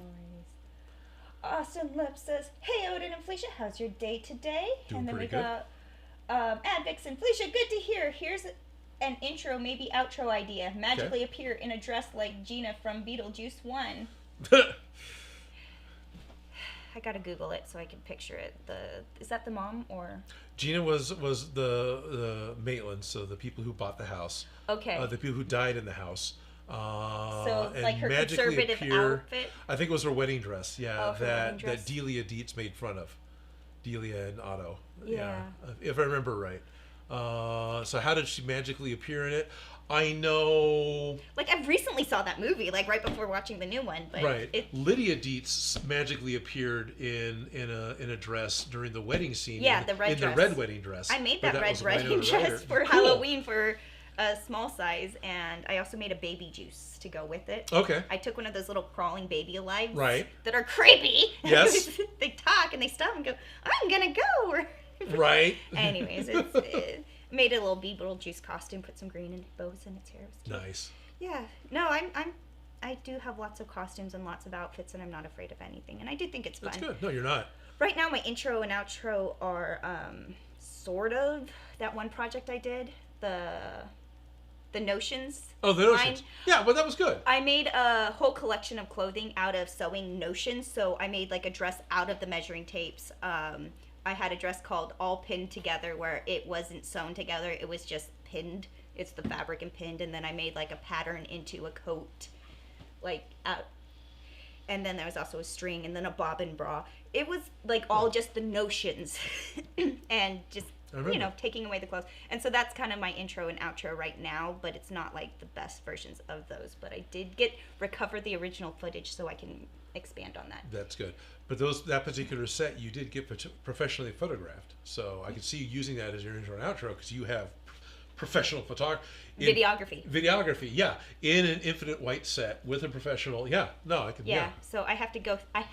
So I did this project during the lockdowns, the shutdowns. You remember that? Yeah. And I just made it on just out of pure artsiness of myself being, I do all this stuff for everybody else. What am I going to do for me? Made that project. And then I got it all filmed, shot, everything. And I put it on a hard drive, and I couldn't work on it yet because I was working on other projects. Let that hard drive sit for way too long, and the hard drive wouldn't turn on or wake up anymore. So that whole project was... Which that is a real possibility I have with my archived hard drives, because some of those drives are 7 years old. I've got a couple of my oldest ones are actually still connected to the computer, but some of those there's a good possibility they won't boot. Right. So I ended up finding the footage because I had downloaded it on my old laptop, like all of it. Right. Oh, nice. So you found it on your old laptop. You still had your old laptop. Good for you. Like, the thing is I shouldn't have done that, but I recovered the entirety of the project, and these were huge raw files. Oh, that's amazing. So I have a new hard drive with all of the stuff on it that I'm staring at going, I have to pull that out and relook at it just so I get everything kind of resaved. But I get it. Fun problems.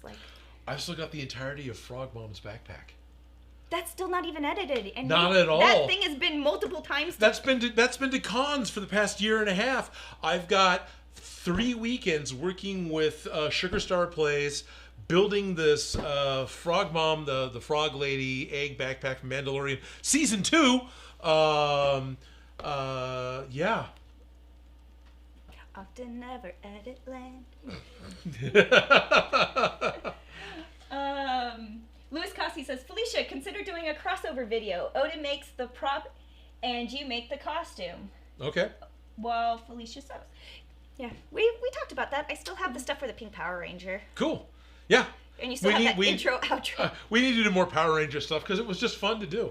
We've talked about that, and I've got like Gonzo's giant space helmet that's now my space helmet to do whatever with and to make bubble space suits. And no, there's definitely stuff.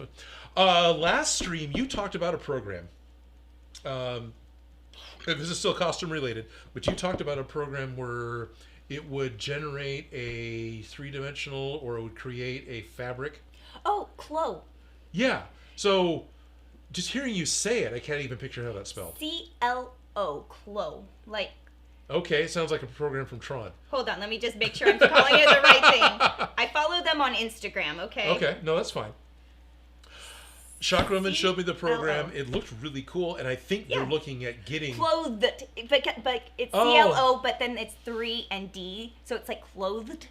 But it's a 3 and a D. It's Clo 3D.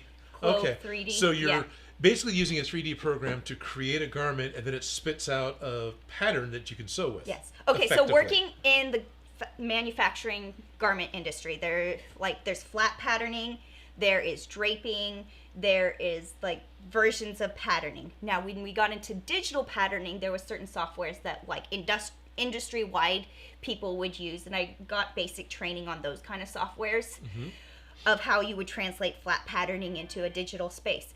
But then I was interviewing for a job and they asked me if I knew anything about Clo, and I was like, no, I don't know what that is. I downloaded the program, like, oh my gosh, this is brilliant.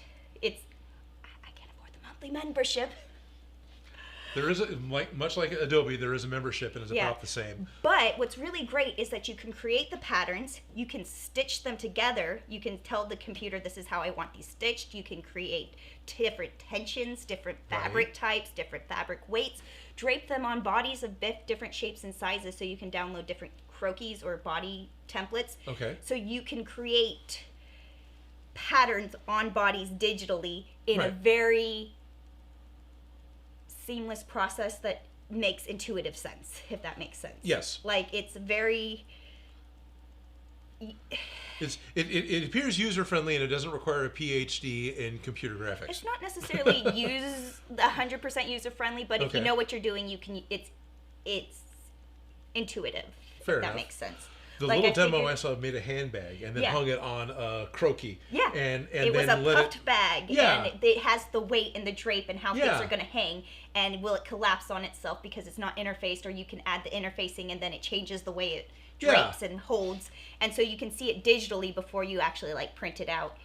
And so anyways, it's a great computer software that you can do on your phone or on the computer, but it's a monthly membership, which is the barrier of entry for me.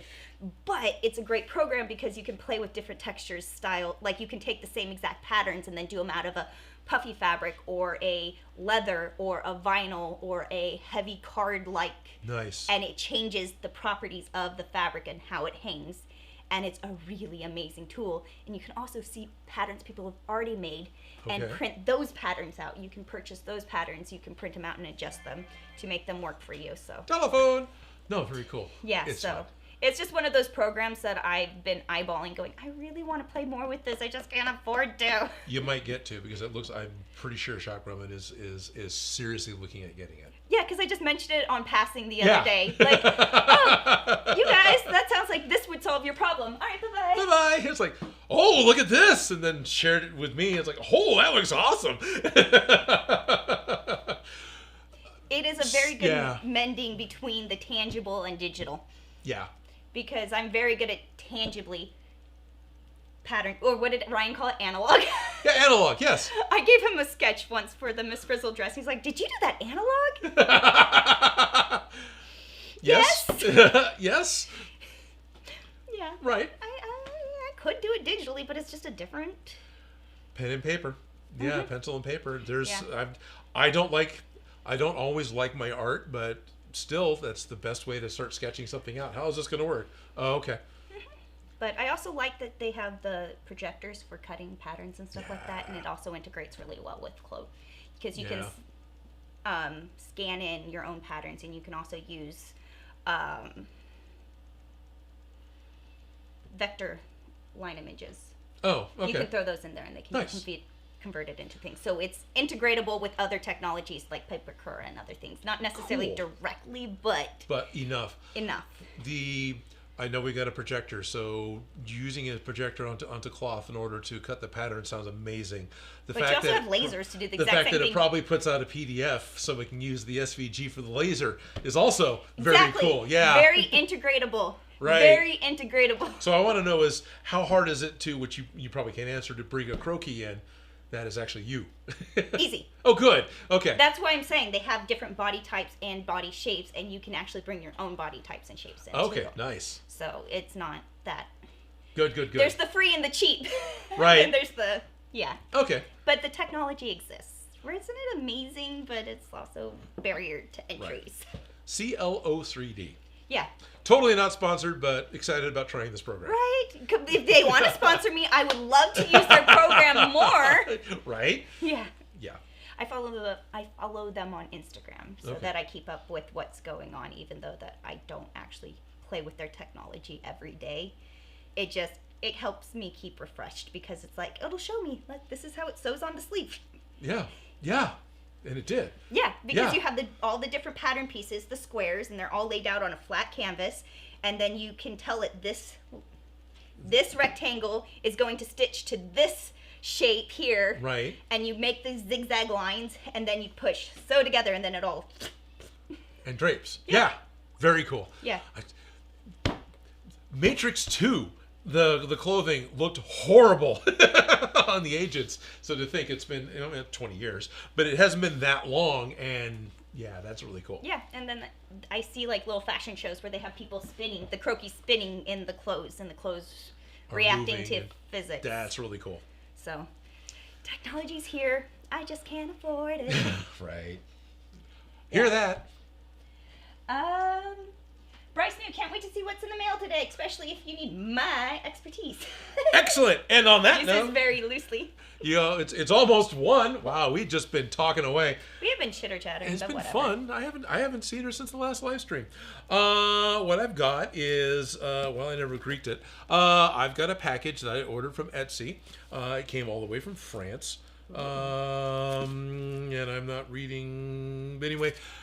It was something that somebody had shared with us last live stream. This should be cyclotron electronics and ribbon cables. So, finally have what we need. The ribbon cables are not right for the first movie, but at this point, they're done. It's better than this. Yeah. We tried. We tried. We did. We redid, we tried different. We smooshed it, and then we smooshed it. Smooshed it, and then we tried. Tried this tape, we tried that tape, we tried this, we tried that. Sort of open up the Christmas presents. So.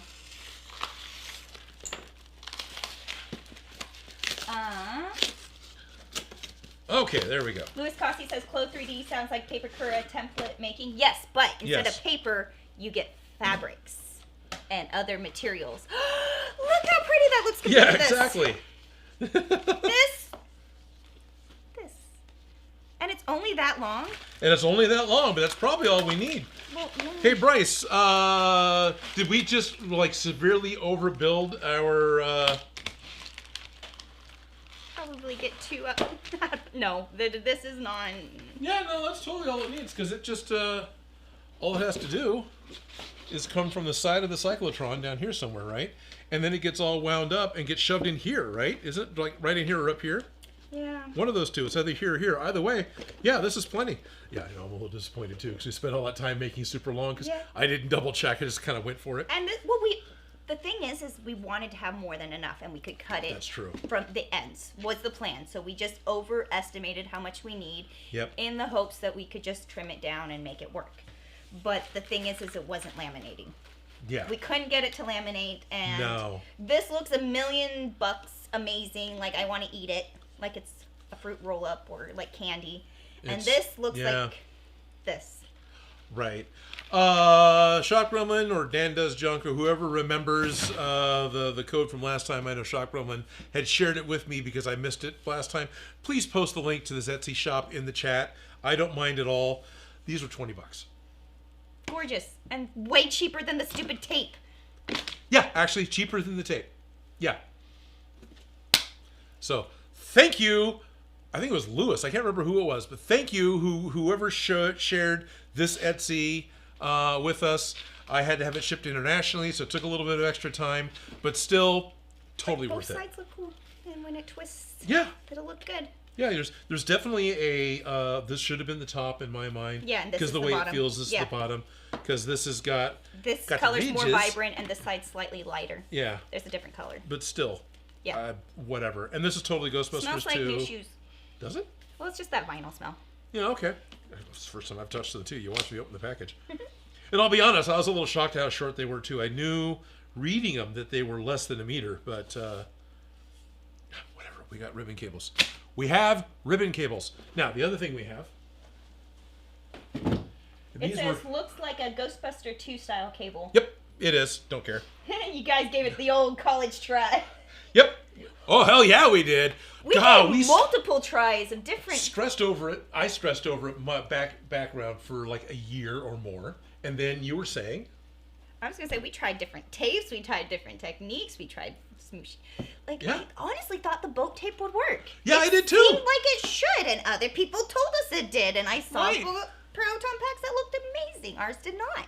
Nope. The only thing that we never did do was any sort of heat seal treatment or run it through a laminator.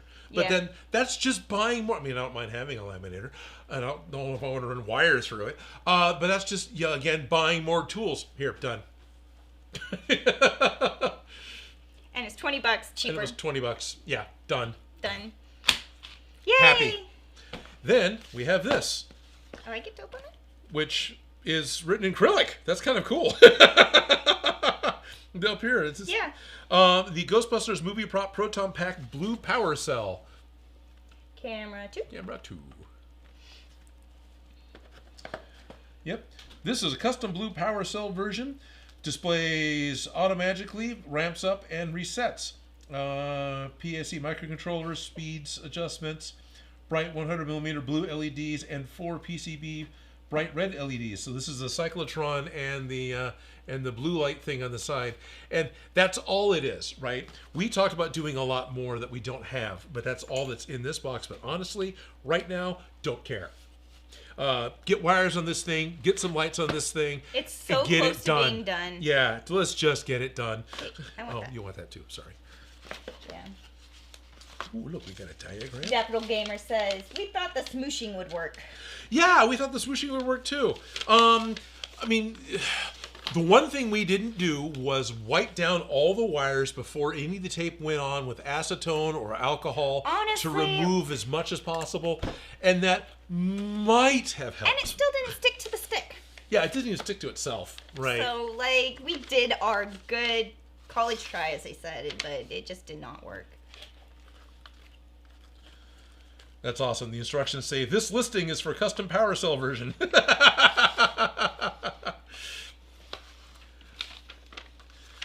So we got ourselves a diagram. With a board. Oh, hey, we actually have lights. Too. Oh, wow, look at those. Those are jumbo. Aren't they pretty and shiny? Oh, yeah. I was not I don't know why. I was not this is all done. We don't have to solder anything, solder anything. They're so shiny. I like the little gumdrops. I want to eat them, but don't put them in your mouth, people. Oh, that's exciting. It's exciting that it's done. Oculus Orbis says, anyone know a glue to use to stick silicone tubing together? Don't they have silicone glue? There's silicone glues. No. Specifically, no, I don't. Not at the top of my head. I can't tell you, go get this glue.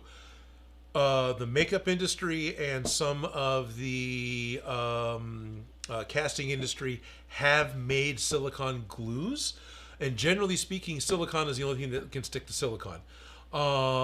So theoretically, 100% silicone caulk might work. Might. But go look at Barnes & Noble. Go look at Oh man, all these other names are coming up. That's wrong. Douglas and Sturgis, Barnes and Noble, B&H Hobbies. No, it's the freaking makeup people. Broadway Costumes or Mac or Benefit or no, the guys come by the office. I've got like stuff. Smooth On, which had That's not purchased makeup. somebody else. It's Monster Makeup. Okay, there you go. Smooth On is Monster Makeup. Yeah. It's Monster Makeup, and so they sell glues for gluing together the silicone appliances.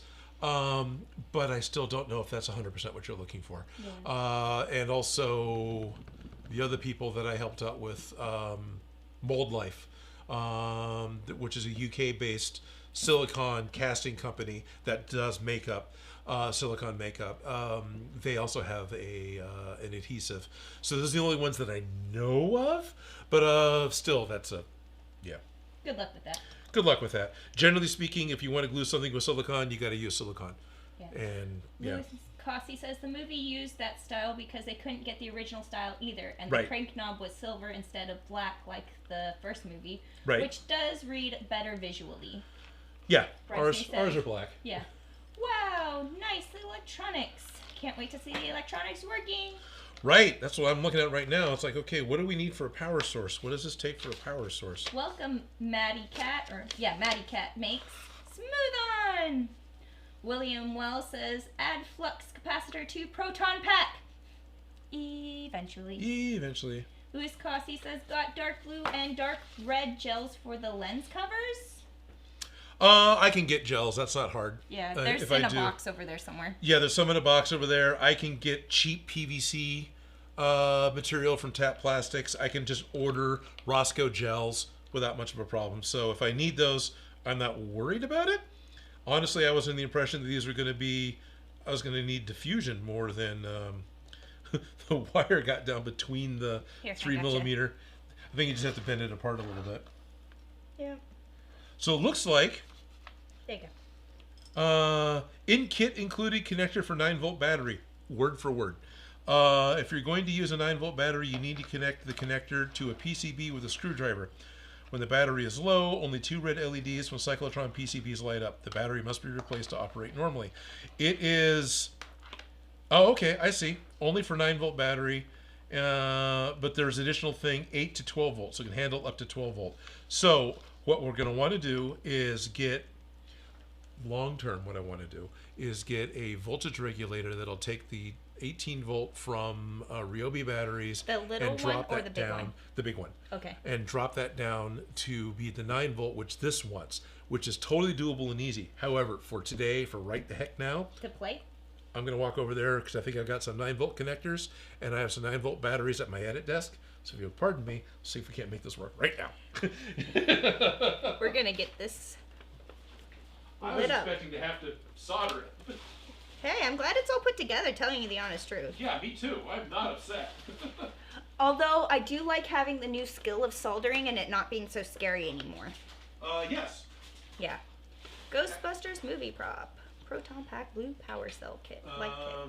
I've had the same headphones forever for editing. Been carrying them around with doing interviews on video and stuff.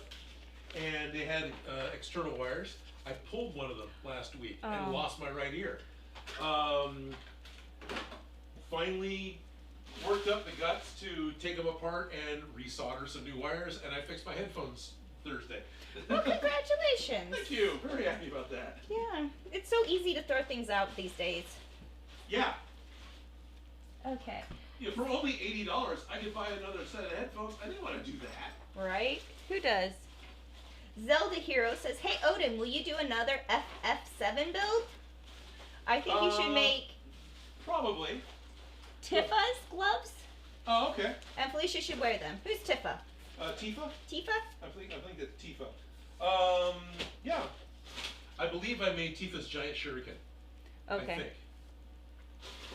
I One love of those these things before. that I haven't really played the game. I mean, I have, but I haven't finished it. You know what? I'm not finding my 9-volt connector now. That's making me annoyed. 9-volt connector. Yeah. I might have. I had it. I had at least one. I pulled it out because I was looking at how to use it to make a plugin for the microphone. When So was it's that? not running off 9 volt. That was only a couple weeks ago. Okay, so it's at least we know it's in the garage somewhere. Yeah, it should be. Okay. Well, of course we're live, and so it Yeah. just adds the pressure. Right. You feeling it yet? exactly. Because there's pressure. We're all watching without watching. I'm not on screen. I don't care. You're the one stuck there. Okay, that's not nice. No, I do care. And yeah. Yeah. Louis Cossi says, fun fact, very first mention of the word Proton Pack was spoken by Art Carney in the Star Wars Holiday Special at the 28-minute mark. That's very, very specific. Really? That's the first mention of Proton Pack? Yeah. I thought we don't talk about the Star Wars Holiday Special. I will talk about the holiday special anytime anybody wants because it's such an atrocity. I sat through that thing live. In fact, my dad only made it maybe part of the way through, and he goes, why don't you go watch that in the back room? And they watched anything else because it was so bad. What was their holiday called? Life Day. Life Day. Yep. Not Light Day? No, not life. It was life. Life Day. Yeah, like birthday, but Life Day. Yeah. I am slowly digging again. I may have to hotwire this thing. Sounds dangerous. Eh. Louis Cossi, fun fact. Oh yeah, we read that post. Fun facts. Oh yeah, we said that. Yeah, I did that one. That's okay. Bryce New says use the talent cell battery pack. I have them both. I have both of them. I have them in both my pack and love them. Sorry, I couldn't speak. Okay, I didn't hear that. Use the talent cell battery pack. Talent cell battery pack. Okay. Hey, little jingle bells. How you doing?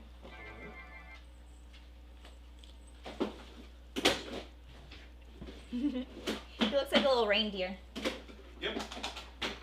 William Wells wants to know what's the sword on the wall? If you stare at it long enough, it will blink. Just so you know, it does. Hey, there we go. Well, sort of. Yeah. Oh yeah, that's Soul Edge, also known as Puppy. Right. Sorry. And then Louis Cossi, in Ghostbusters, the term Proton Pack didn't occur until the real Ghostbusters cartoon. The Ghostbuster movies, it was a Unlicensed nuclear accelerator. position collider. Okay. Or no, pulsatron. Sorry, I can't read. Positron. Yeah. Positron collider. Interesting. Okay, so I didn't know the Proton Pack didn't come about till the cartoon. They didn't call it a Proton Pack till the cartoon. That's interesting. Sorry, I'm off camera. I'm still digging. Mighty guitar modes. What? You stare at it long enough, it'll stink? No, Yep. it'll blink. Stare at it long enough, it'll blink. It just naturally stinks. No, I'm teasing. Yeah. Oh, sorry. Oh, we kicked the bean. No. You want to come up? Sorry, babies.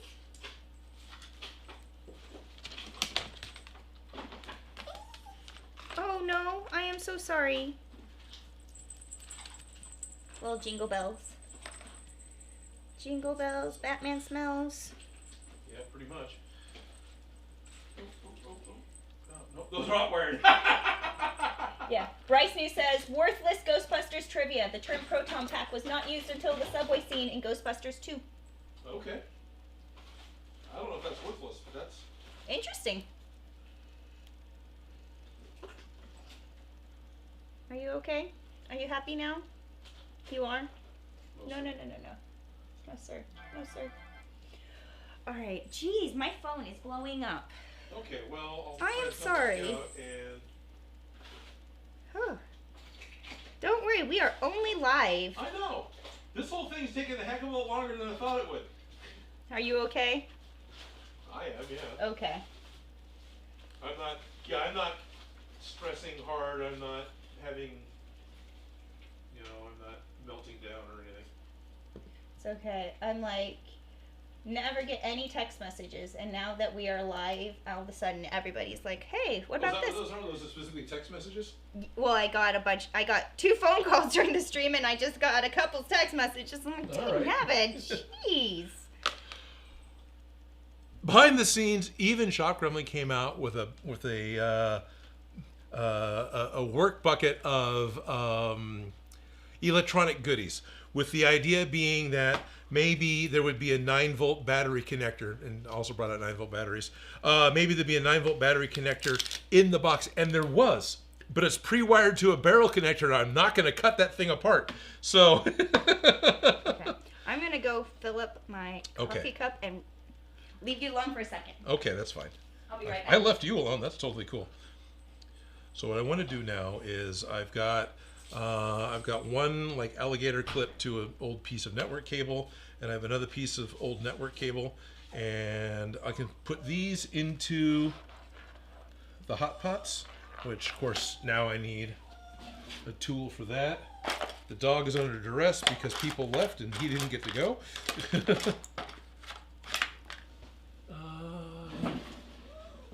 So I need to find. These are all Phillips. All right.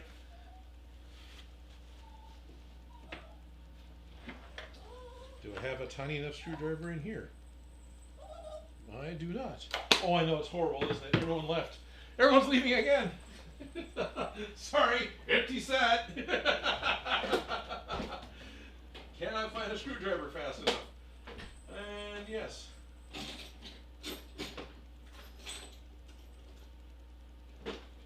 Okay.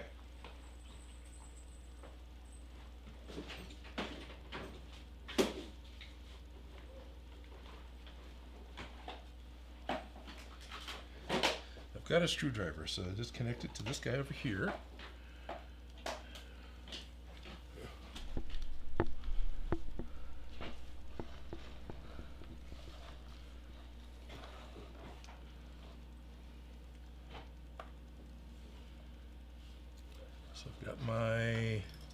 So the blue lights that go on the side, and then I've got my cyclotron lights, and then I've got my one wire to an alligator clip, and these things go into this little guy here. It has actually on the circuit board positive and negative. So I'll take the alligator clip and put that into the positive, since it's red. Okay. And then I will take the green, put that into the negative, because it's not red. Okay, so those are connected. Now, this end is just naked wire. I could either just touch that to the battery and that would work, or I can just take another clip and clip it to it, and that should work it okay. So what I want to do, thankfully the battery is marked so I can see positive and negative on the battery. So my negative needs to go to negative, which is going to be here, and my positive needs to go to positive. Let's make sure that's on screen. So if I happen to smoke this thing, everyone can see it. So I'm going to go positive to positive, and it just lit up. Look at that. And it unlit because I popped the alligator clip. All right, I have a heck of a time standing the battery up.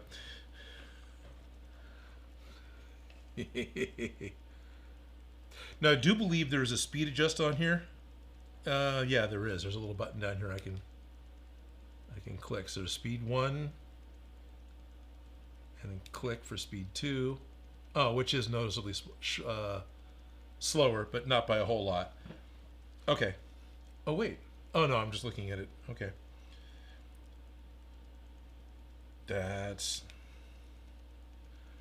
So that's the blue lights. So on Chris's design, this was a blue glow stick. That's how he solved his problem to get his packs done quickly and easily. I'm very happy that we've got these intensely bright, well, I love LEDs when they're pointed at the video element. They just blow out so nicely, don't they? Look at that. Yeah, straight at it there. It's a frickin' sun. Oh, I love that. So these glow really nicely, but then you also have your 4 cyclotron lights that are blinking away.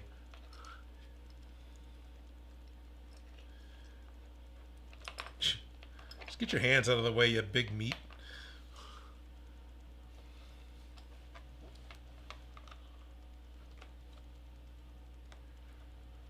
So yeah.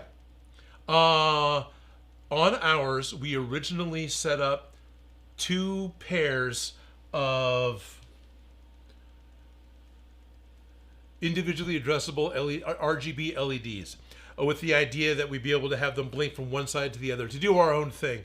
At this point, minor surgery is going to have to happen to the Proton Pack to remove those lights, is so we can put these in, and I'm totally okay with that because done is better. Done is better than perfect. That's what it is, right?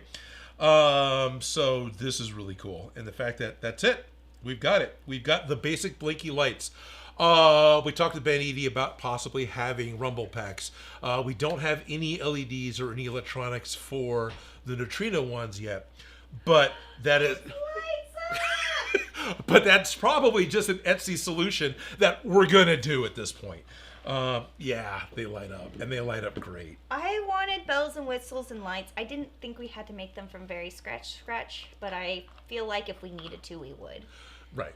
Like, the right tool for the job makes it significantly easier, and not having the right tool is not going to stop us. But, yes.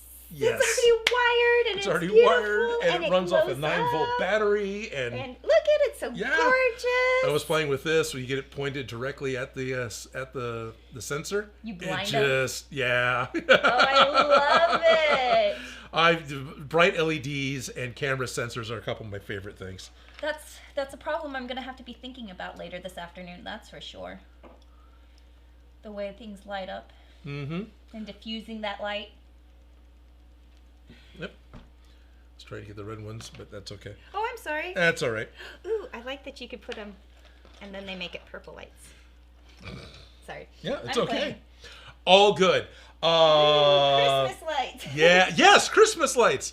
I can see it reflect off the toolkit from here. I love lights. Thank you, kind viewer who sent us the Etsy links for getting these things. Thank you, Shop Gremlin, for making sure that I saw those links because I didn't during the live stream. These weren't cheap. They weren't nothing, but they're worth it because these were $20 a piece, and these were $50 a piece. But they're already done, and they're not work. They're not done. A project. They're done. Yeah. And Louis Cossey says, also the blue lights go from bottom to top, so when we put them in, we got to make sure that they blink the correct way. Thank you. I was thinking that, but I'm really thank you for thank you for keeping us on the straight and narrow. I'm just saying because we will be like, I don't know, and then the internet will be actually. And I appreciate that because there's not the best way to find out the right answer is to say the wrong answer live. Yeah, it is. The best way is to say, well, I realize that all those lights are green. Don't you think these guys are great? And then everyone will let me know that they're actually blue. And it's probably a way of getting your term papers graded for free. Ouch, my eyeballs. Yeah, pretty much. Yeah, no, just say that. So, super excited. Wells, are you planning on making a Zelda sword and shield? I have talked about that multiple times. We That's had interesting. them from SMOSH. To put them in gives the board. Oh, I love it. Puts the board in a position where it doesn't quite. Is it too big? It needs to get closer. There. Yeah. Well, I'm not so worried about that. I'm peeking. That's fine. It looks gorgeous. The way I'm holding it, right? So we've got the wall of the Proton Pack, and that's where all the pieces to this are. So the speed buttons. So in order to make it. Yeah. It's wired upside down if we want. If we want access to the controls. But do we? It probably doesn't matter. Honestly, if we can make it slide in and out so that it can be easy to. Probably. So it's not permanently glued in. That's she's a maker and she's a smart one. So if you have questions, ask Felicia. She'll probably give you some really damn good answers. Yes, I think that's a great idea. We've run into these issues before. It's not our first rodeo. I just unhotwired the 9-volt. Very efficient. I'm also seeing the PVC pipes come in here, so I'm thinking I'm going to need to smoosh it over. Yeah, make a plate that the PVC pipes connect to, so this has all the room it wants for the electronics to live happily. So, or we could put the PVC pipe so it only comes out through this part down. It doesn't have to come up into this. It won't be as stable though, but that's kind of what I was thinking. If I can put a plate here and it only sticks down. I mean, I could cut it into a tuning fork, but I'm thinking if I can just get it to sit. It's gonna make a mess. Yeah. Yeah. It's creating. We'll figure it out when we get in there, but those are problems that we're foreseeing. That's for sure. Alrighty, so let's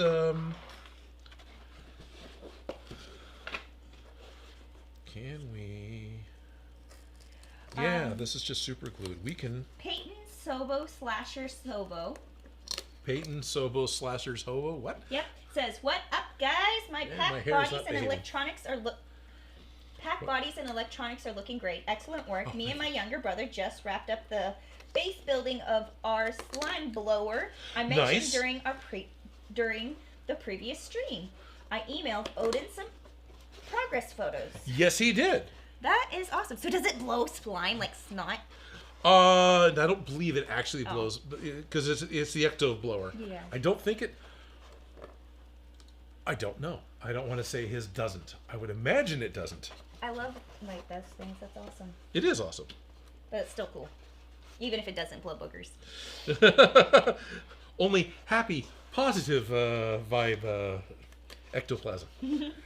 Mighty Guitar Mode says, I think that 2 rodeos isn't enough experience. Not our first rodeo. Oh, okay. Thank you for remembering context. Well, because, yeah, I was just like, not our first rodeo. We've had these issues. We've run Before, into weird yeah. problems. There, back to not being zoomed out. So, pardon my blocking your... You're fine. I'm just ripping the lights out because, all the effort we put into it, but no big deal. Oh, yeah, because these lights have replaced them completely. Uh-huh, yeah. It's okay, this stuff can still do anything else for anything else. We can use it elsewhere if need be. Yeah, on this project or any other project. I love how we tried and did the bi-sides, and now Yeah. we're replacing it with 5 lights. Well, that's probably more screen accurate. Yeah. Chances are. Let's fix it with gaff tape. Now the question is what order do they light up in? And that's how we have to put them in the circle, right? You are right. So this becomes the what do you want to call it? This will become the ask the intelligence and the wiseness of watch which Clockwise, counterclockwise. yeah. So if you're looking at it from this side, is it going to go clockwise in order? Is it going to go counterclockwise? Is it like lug nuts? What does this thing do? And which also means I need to re-hotwire it to see what order these things go in. Peyton Sabo Slasher Sabo says we almost made the decision to have it shoot silly string. LOL. That would have been Loved cool. it. I love it. We did that. So the Guar costumes we did so long ago. In the lore of the Guar characters, Odorous has a particular appendage that blows stuff all over the audience. And so to do that as a costume, he rigged up his Cuttlefish of Cthulhu, which is what the appendage is called, to have the giant can of silly string in it. So you can just kind of grab the end and pull it down a little bit, and it would make the silly string squirt out the end. It would empty the whole can in like 2 seconds, but it made a horrible mess, and it was funny as hell. Which was what Guar is supposed to be. Make a horrible mess and be funny as hell. So red goes to positive. Make sure I don't wire it backwards, although I imagine it's going to be okay. Alrighty. Vixen says, all right, all we need is the drone busters from Afterlife. Now, Yep. before the New Jersey gets them Yeah. regulated, not that there's anything wrong with that. So 1, 2, 3. This one should be next. 4. Okay. Well, should we write it with Sharpies on the back of them, the We can order do that that. they go? Yeah. Can you? Yeah. Wait, is it going back and forth? Because it's just 1, 2, 3, 4. 1, So this is still 1. We're still calling this 1. 2, 3. So orange is 4. last. Okay. Yellow was first, orange is last. I was going to write it down 1, as a piece 2, of paper, and she's like, let's write it in Sharpie on the back 3. of the thing. 4. Okay, just double checking, but if we Yeah. write it direct, like, I don't want to mess it up, but if we could just Uh, sticker it, like put a piece of tape on, I don't know. Yeah, that works. 2, 3, 4. So this is still black is 2. Green And then blue I'm is just 3. assuming that this would be the same. I'm assuming that as well, but we may have to turn it on. Just and double watch. check, Yeah. but And I've only got one set of 9-volt hot wires right now. yeah, no, I'm not worried. I'm just like trying to use logic and reasoning to see what it should be. doesn't mean it would be. Nimblu's clockwise. It says clockwise. Clockwise. Okay.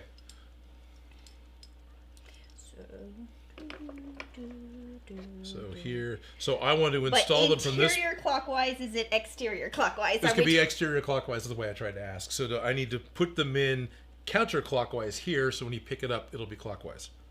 Not necessarily. Won't it be still spinning the same way? If it's spinning this way, wouldn't it still be spinning this way? Okay. But the thing is knowing, going in and out and backwards and flipping things that you can think you're right. Right. No, that's fine. I'm taping it in, so let's just tape it in, and if taping them in a clockwise order even here is wrong, then we'll know right away. We'll know right away. So that's 1, and here's 4. And I'm glad that we still have access to the interior of our Proton Pack. Yes. Like, because we technically should already have the back on. And oh, this should have been so done. Screw that. Like, we can't get the fun part with the back on. But we could wear it. And this is one of those duct tape and prayer things. This is part of the, we could be done tomorrow, especially with these parts. Well, like, it only needs to look pretty for the shot. And is it even in screen? And sometimes... Yes, all that is true. Could it just be done with gaff tape? Yeah. Can't I just use clothing pins? Can't I just... No. Yeah. Gaff tape. No, but gaff tape, right. What is it? We're on gaff tape and prayers now. We've been on gaff tape and prayers of this project for a while. Right. More or less. But remember when we had the newbie and we're like, I love that you're giving this much time and attention to these details, but we're on gaff tape and prayers now, sir. Yep. He's heard me give that speech before. Yep. Like, I love it, but we ain't got time for that. We don't have time for this crap. No. It needs to look good for the shot, and you're not even going to see that, so don't even bother. Is it still lit up? Did I kill the... I did pop the connection. Yeah, I was about ready to pick it up. It's like, wait a minute, it's not lit because I lost my positive. I lost my positive vibes, man. Okay, just to mess with you. Louis Cossi says counterclockwise, Murray Pack went clockwise. Oh, really? 2, 3, 4. Okay. And... So, I can only see... Aren't you going counterclockwise? Am I? Aren't you? Isn't that counterclockwise?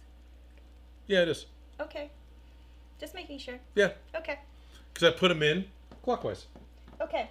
Murray Pack went clockwise and... Yeah. Murray Pack went clockwise and, well, whatever. Anyway. And then I want speed 2 on these guys, right? Which is you can change the speed? Slightly, yeah. Can you do it with your phone? Or is it just interior changing? It's I'm peeking. that's fine. I'm too short to see. There's a... Here you go. I'm sorry that there's not that much. No worries. Let's go camera 2, so 4. Okay, so they can be just as uninformed as I am. If you want, go ahead and go camera 2. Camera 2? Yeah. Oh, that's really close up. It's the moment I'm still trying to get my battery hooked up again. Okay, go ahead and go camera 2 whenever you want. Yeah. It's live, by the way. You have to hit... We're still on 4. Yeah, I know, but we only seen your knuckle on camera 2. Oh. That's literally all they see. It's more boring, but we can do that. All right, sorry. No worries. It was there, briefly. Okay. Now camera 2 is better. And my eyes are not in focus. Is it in focus? Seems more focused than usual, so we're fine. Okay. So, getting my knuckles out of the way, because the buttons are in the way. Here's our board. These 2 momentary switches down here. There's speed 1. Ooh. And there's speed 2. So, is slower. Speed for all 5? I don't know. And this, or are we only changing the light speed of that? I don't know. The instructions might say www.hobbykit.eu. So over here there is a is that legible? www.hobbykit.eu. I can read it on the screen. Good. So hopefully they can read that. So that's that. Proton Pack lights. So I got this from an Etsy store, but you might be able to get them elsewhere as well. And then, which is the faster one? It says Proton Pack lights right there. Nice. So 1 looks like it's faster than 2. Yeah, okay. I'm just not remembering. Okay. And I pop the lights off again. Is it going to remember? I don't know. Apparently, I need a longer bit of connecting wire for my battery. Advixen says, Felicia, if you give Shop Gremlin a Raspberry Pi and a truck full of patience, then you can do it with the phone. This is true. So, technically, yes, but it's a pain in the ass, is what I'm hearing. And then, Danda's Junk says the LEDs make such a huge improvement. Well, it's the bells and whistles. I know that's what I've been going, hold on, I want to do cool bells and whistles. Hold on, we want to do cool bells and whistles. This is the lights and the whistles. And if we can get a smoke pen in there, I'll be even more. Oh, yeah, that'd be great. So this is speed 1, and here's speed 2, which does look like it's slower. I don't like the slow. I like the fast. I like the fast, too. Okay. I'm glad we're on the same page, because screw being slow. Yeah, why would I want to be slow? Ugh.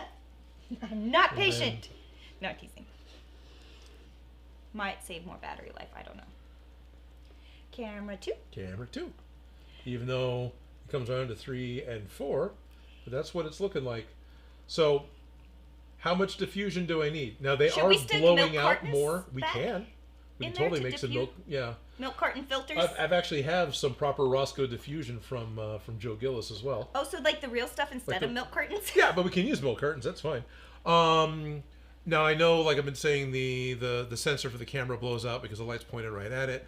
In life here, what do you think? I haven't really looked at it that well. They seem pretty bright and happy. They look really bright and happy, and they look really nice. I'm just saying adding the diffusion because I can see that there are 5 distinct light bulbs. And in my head, I just want to see the glow and not the light bulb. Pretty much exactly that. And also, as you can see in the camera at home, I can see the circuit board. Which would be another reason to put the diffusion in, is you wouldn't see the circuit board. Details. Dumb details. No. But this is why we work really well together, because he fixates on these details, and I'm like, I get fixated on different details. But the 5 individual lights is effectively the same idea. Now, I know I don't have the blue lights in the right spot. I guess I can. I'm dangling the battery. There you go. Dangling the poor battery. Put it on a shelf there. Pew! I feel like this needs sound effects now. Right? Ben Eady, his number one thing on a Proton Pack, if he could have one bell and whistle, was the Nintendo Rumble Pack. The Rumble Pack for interactive, tangible. Yeah, because that really helped the actors. Make it feel real and cool and shit. The other person we asked that exact same question? Oh, one of the Ghostbusters from the 916 Ghostbusters. Right, or the Terror Dog Squad. Before they changed to Terror Dog Squad, when I had interviewed them, I asked them what their one bells and whistles, if they could only choose one, what they would do. And it was sound was the most important thing to them. Yeah. Was that it made good noises. I would pick sound over rumble because that's audience participatory versus for myself. Very true. And I want lights because sparkles. Yep. And I'm 100% down with Smoke Pen. I have seen a pack that does the overload noise of the Millennium Falcon and then belches smoke. I believe it was marshmallow scented. I love these. I love living in the future, but also sometimes I hate that I'm the person who has to figure out these problems. But we don't. A lot of those things we can probably order online. At this point in time, I'm happy with keeping access to the inside of the packs, putting the shelf on it, just having these electronics, getting the wires on it, and starting to weather the damn thing. Okay. Right? And then we can add more bells and whistles later. Yeah. Yeah. So. But we got the important lights in. We just killed 2 of the biggest mental speed bumps that I've had for years on this project. And It's downhill from here. We got the first electronics in it. Yes. I don't know. It's worth it to celebrate because, Yeah, it is totally worth to celebrate. And I'm super excited it's a lot of freaking work. Yeah. And I love lasers. Lasers. This project has made me appreciate lasers more than ever. Yeah, pretty much. Yep. This is cool. Thank you all very, very much for all the, this sounds like a farewell, but it's not. No. Bryce, Lewis, there's been a number of other people. It's been a great group project. It's been a huge group project. You guys have shared stickers. You guys have shared resource materials. You guys have shared in our pain. Yes. I want to burn these on fire, but they won't light. I just say. No, that tape will burn, I'm sure. Yeah, but not in a fun way. Absolutely not in a fun way. In a very toxic way. Right. Ralph Mork says, looking good, or looking great, with a smiley face. William Wells, I can see Felicia wearing the golden dress from Ghostbusters Afterlife.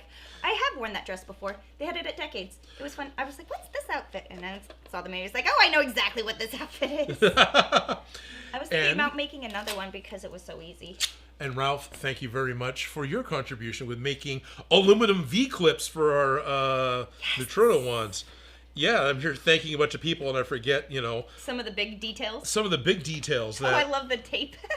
I just want to. Yeah, tape it first. I want to tape it in so I don't have to freaking hold it. Yeah. Gaff tape is one of my favorite. I can turn around and look at it now. Tape is one of my favorite craft supplies. I like tape I got a and wire in safety the way, pins. but whatever. And gaff tape is my favorite of all the tapes. The silver tape I put inside, I don't know if that helps or not, but it does. It does. It adds to the more of the glow, especially when you're looking at it at the side. At the side, reflecting. it's making. Yeah, okay. Yeah, it does make a difference. It makes it glow. So the Mylar was totally worth it. Uh huh. Yeah, I don't know if you can see it on camera, but I've got a power line right in front of all these lights. I have to blind myself to notice. Your face is blue when you're looking at it. My eyesight. My eyes. Yes. Go for the eyes, boo. Go for the eyes. Ad Vixen says, if you don't know how it looks, just pull out the 35mm cameras for screen tests. Yeah. Right? True. There's the way it looks in real life, and then there's the way it looks like on camera, and they're not the same. Nope, it's not. And I know that making different videos that I've done, that it's going to look better on camera than it is in life. But, I'm okay because my stuff pretty much exists on camera. Right? Louis Cossey says, all my packs are counterclockwise looking at them. Oh, okay. So far the census is counterclockwise for the... So far the census is to leave it alone. Or we do one clockwise and one counterclockwise. Oh, there you are, just to mess with everyone. Yes. I can talk about how I've got a 14mm barrel and you've got a 1/2 inch. One's a lefty, one's a righty. Yeah, there you go. Advixen says, oh, aluminum, you say? Does that mean the packs can pass TSA? Is there aluminum? Well, there is, copper bars in there. There's the plastic. It's not aluminum tape. It's just plastic mylar tape. Right. That's, inside. And there will be aluminum because I made aluminum braces for the ribbon cable. Yeah. Does aluminum affect TSA? I know they pick up metal, but it doesn't, it's not... It's magnetic. a metal, so no, but the X-ray will see it as metal and probably see it as solid because it sees. I'm pretty sure it sees titanium solid as well, and that's what the body replacement pieces are. They'll just want to look at it, but even then, they may not care. They'll look at it and go, "Yeah, there's nothing in here to be worried about." You like my blinky backpack? Yes. Oh yeah, I'm so happy these are here. You guys have no idea. The hollow bolts in my knees past TSA, says Danda's Jones. Yeah. Well, you're kind of attached to them, and you're... The TSA doesn't... So... I don't know. I always feel like I'm a criminal, they're going to find something in my luggage that I could do crimes with, and I'm like, whoa. But that's because I carry lots of craft supplies in my purse, and it's happened where I've come to one of those things unknowingly, just not thinking about it. Oh, you have to go through my purse before we go to this thing. Yeah. And they're like, you can't take these scissors, and this is a weapon, and that's a weapon. I'm like, those are just my craft supplies. Those are knitting needles. Those aren't weapons. Yeah, exactly. I've gotten in trouble. Yep. For showing up to places just mindless and going, yeah. To me, those aren't weapons. Those are tools. There's a difference. Yeah, and totally agree. Done it too. I feel like I'm not a murderer, but I feel like I'm a criminal. Yeah, exactly. I'm a criminal. And I'm like, just for having everyday carry craft supplies. No, it's a thing that... Okay, fine. Yeah, I think back when I had a Facebook, I think I have a post where it's like, apparently the majority of things in my purse are considered weapons. Yes. And I was like, oh, wow. Yeah. One of my fidget things, how to put this, something I will fixate on, it's not a fidget. If I get a nick in a fingernail, and I've done okay, I've got one here, I will, can't stop picking it. and I'll start picking it to the point that I'll get it down below the quick and bleed. So years ago, I got into the habit of taking fingernail clippers, putting them on my keychain. So when that happens, clip, clip, clip, it's back to being smooth. I can forget about it and move on. Yeah, apparently I'm going to hijack a plane with fingernail clippers. I don't know how many of those I've had taken away from me. It's like, really? They're fingernail clippers, really? The last time I flew on a plane, I, instead of bringing little scissors or stuff, because I brought a crochet hook, a plastic one. Okay. I brought plastic crochet hooks, yarn, and dental floss, because you can use the cutter on the dental floss to cut your yarn. Okay. Because I read that as a travel tip for crafting, was to bring your dental floss so that you can use it as a cutter, so you're not bringing sharp objects onto a plane. That makes sense. Yeah. And that was all okay? Yeah. Oh, good. They did not tell me I couldn't have my dental floss. Nobody cared. Okay. And I was able to fidget on the plane. On the plane. Nice. Comfortably. Nice. So, fun problems, but yeah, I definitely get anxious, even though I know nothing's in my, like at this point. I'm like, they're going to find something. Every time I'm flying, I've got camera gear with me. And oftentimes, I've got loads of camera gear with me. My favorite one most recently, it was like 4 trips ago now, for work, went down to Southern California. I'm in Northern California, to do headshots. So I had to, meaning photography headshots, pictures of portraits of people. Headshot. So I had to bring the backdrop with me. I had to bring lights with me. And a lot of that I had to disassemble the light stands and everything else to get it to fit into my check-on luggage. But the 3-piece bar that went across to actually hang the backdrop, the 2 longest pieces wouldn't fit. So I ended up just taping them together and jamming them into my carry-on backpack. So they're just like sticking out. No, it looked like a double-barreled shotgun. And I didn't even think about it until I'm in the airport. It's like, well, fuck! Oh, I think I heard the other day that somebody got in trouble because they named their kid Pistol. Oh, wow. And they were yelling at their kid at the airport. Yep. Yeah, I can see that. Was it Pistol? It was some kind of... Something like that. Like, yeah. Yeah. Yeah, and I was just like... Hey, Glock! Yeah, no.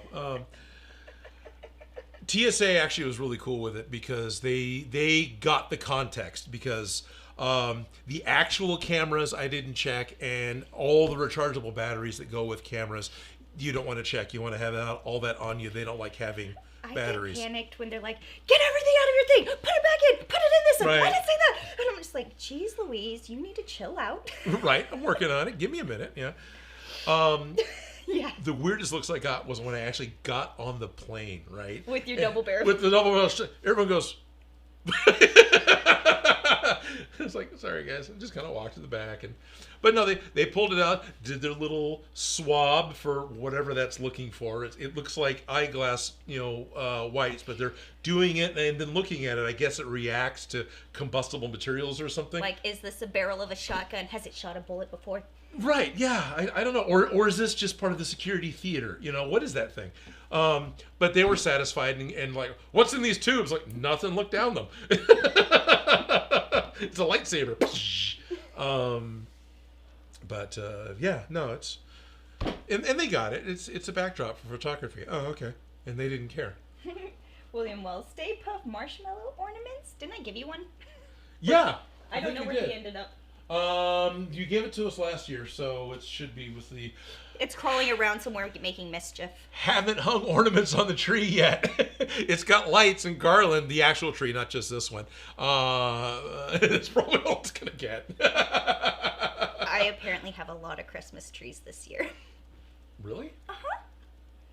That you have to go and decorate, or in the house? I already did decorate. Like, normally we have one tree, but this year we have a bunch of Christmas trees everywhere. So I have a lot of trees up at the moment. So you have like 6 you weren't aware of in the house, or you've helped other people set up Christmas trees? No, in my house, yeah. Okay. So in my house, I had this little tree that I like that's like super decorated, like about that size. It has like, it's all lit up and stuff. I put it on top of a little table. Okay. So it's taller and it's behind my couch, so it looks like it's a full-size Christmas tree because it's just behind my couch on this cute table. So it like looks really cute. So it looks like I have a full-size Christmas tree as opposed to a little tree on a table. Okay. And so in my living room, there was that Christmas tree right in front of the window. Okay. And I wanted to put my Christmas tree, my real tree, in the house because that's a fake tree. Right. In the living room, but I was like, oh my gosh, there's a Christmas tree and a Christmas tree. And then I had a little tiny Zelda Christmas tree. Oh, okay. That plugs into the Xbox. Oh, it's interesting. a USB Christmas tree. Right. And so I'm like, there's just too many Christmas trees in this room, so I ended up putting the real one in a different room. But I saw, and then there's a Christmas tree on the table. So I have my real tree, in front of the window tree, and I have the Zelda tree, and then I have the one that's on the table, and I just was like, apparently we are decorating in Christmas trees this year, and in my bathroom I have these little lights that have Christmas trees in bottles. Okay. And I'm like, okay, it's a tree theme this year, and so it's all decorated and it looks very cozy inside. Right. And I have been enjoying the holidays, but it is going to have to be literally pulled down. Right. Right away after Christmas. Yeah. Ours will be up for a little bit, but yeah. Yeah. Well, thankfully, we've only got the one in the living room and that one. And this one will probably come down pretty quick, but...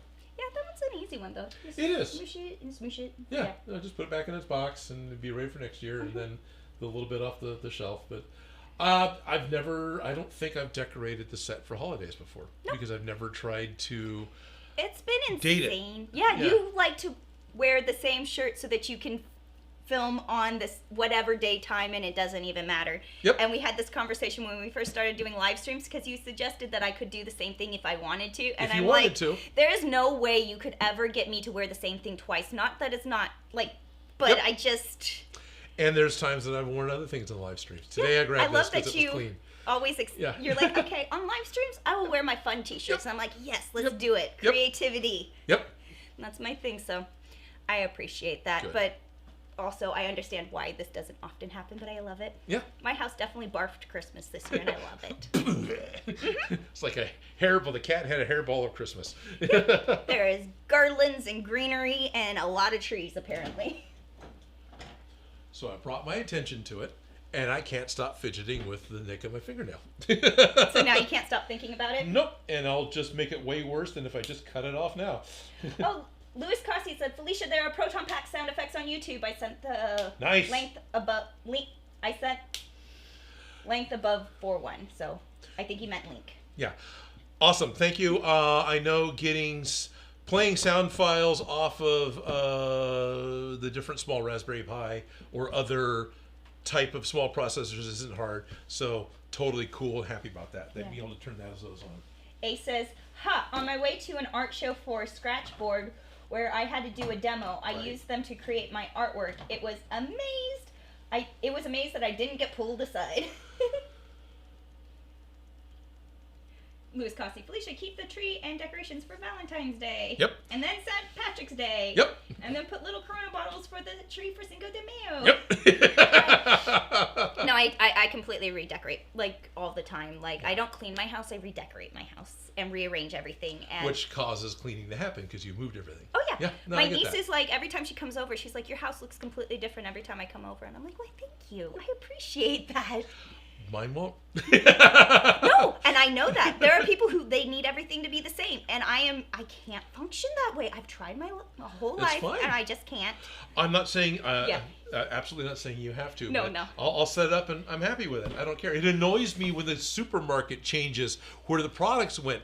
Oh, we need you to look around and find something. No, I know what I wanted. I was going to get it. I was going to get the F out, and you freaking moved it. Now I got to go on an Easter egg hunt to find the one thing I wanted.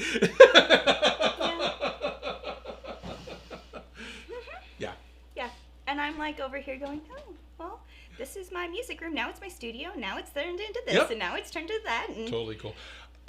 When something new gets introduced, or there's effectively a reason to rearrange my space, I'll do that, right? I've got a thing. I got to make it fit, make it work.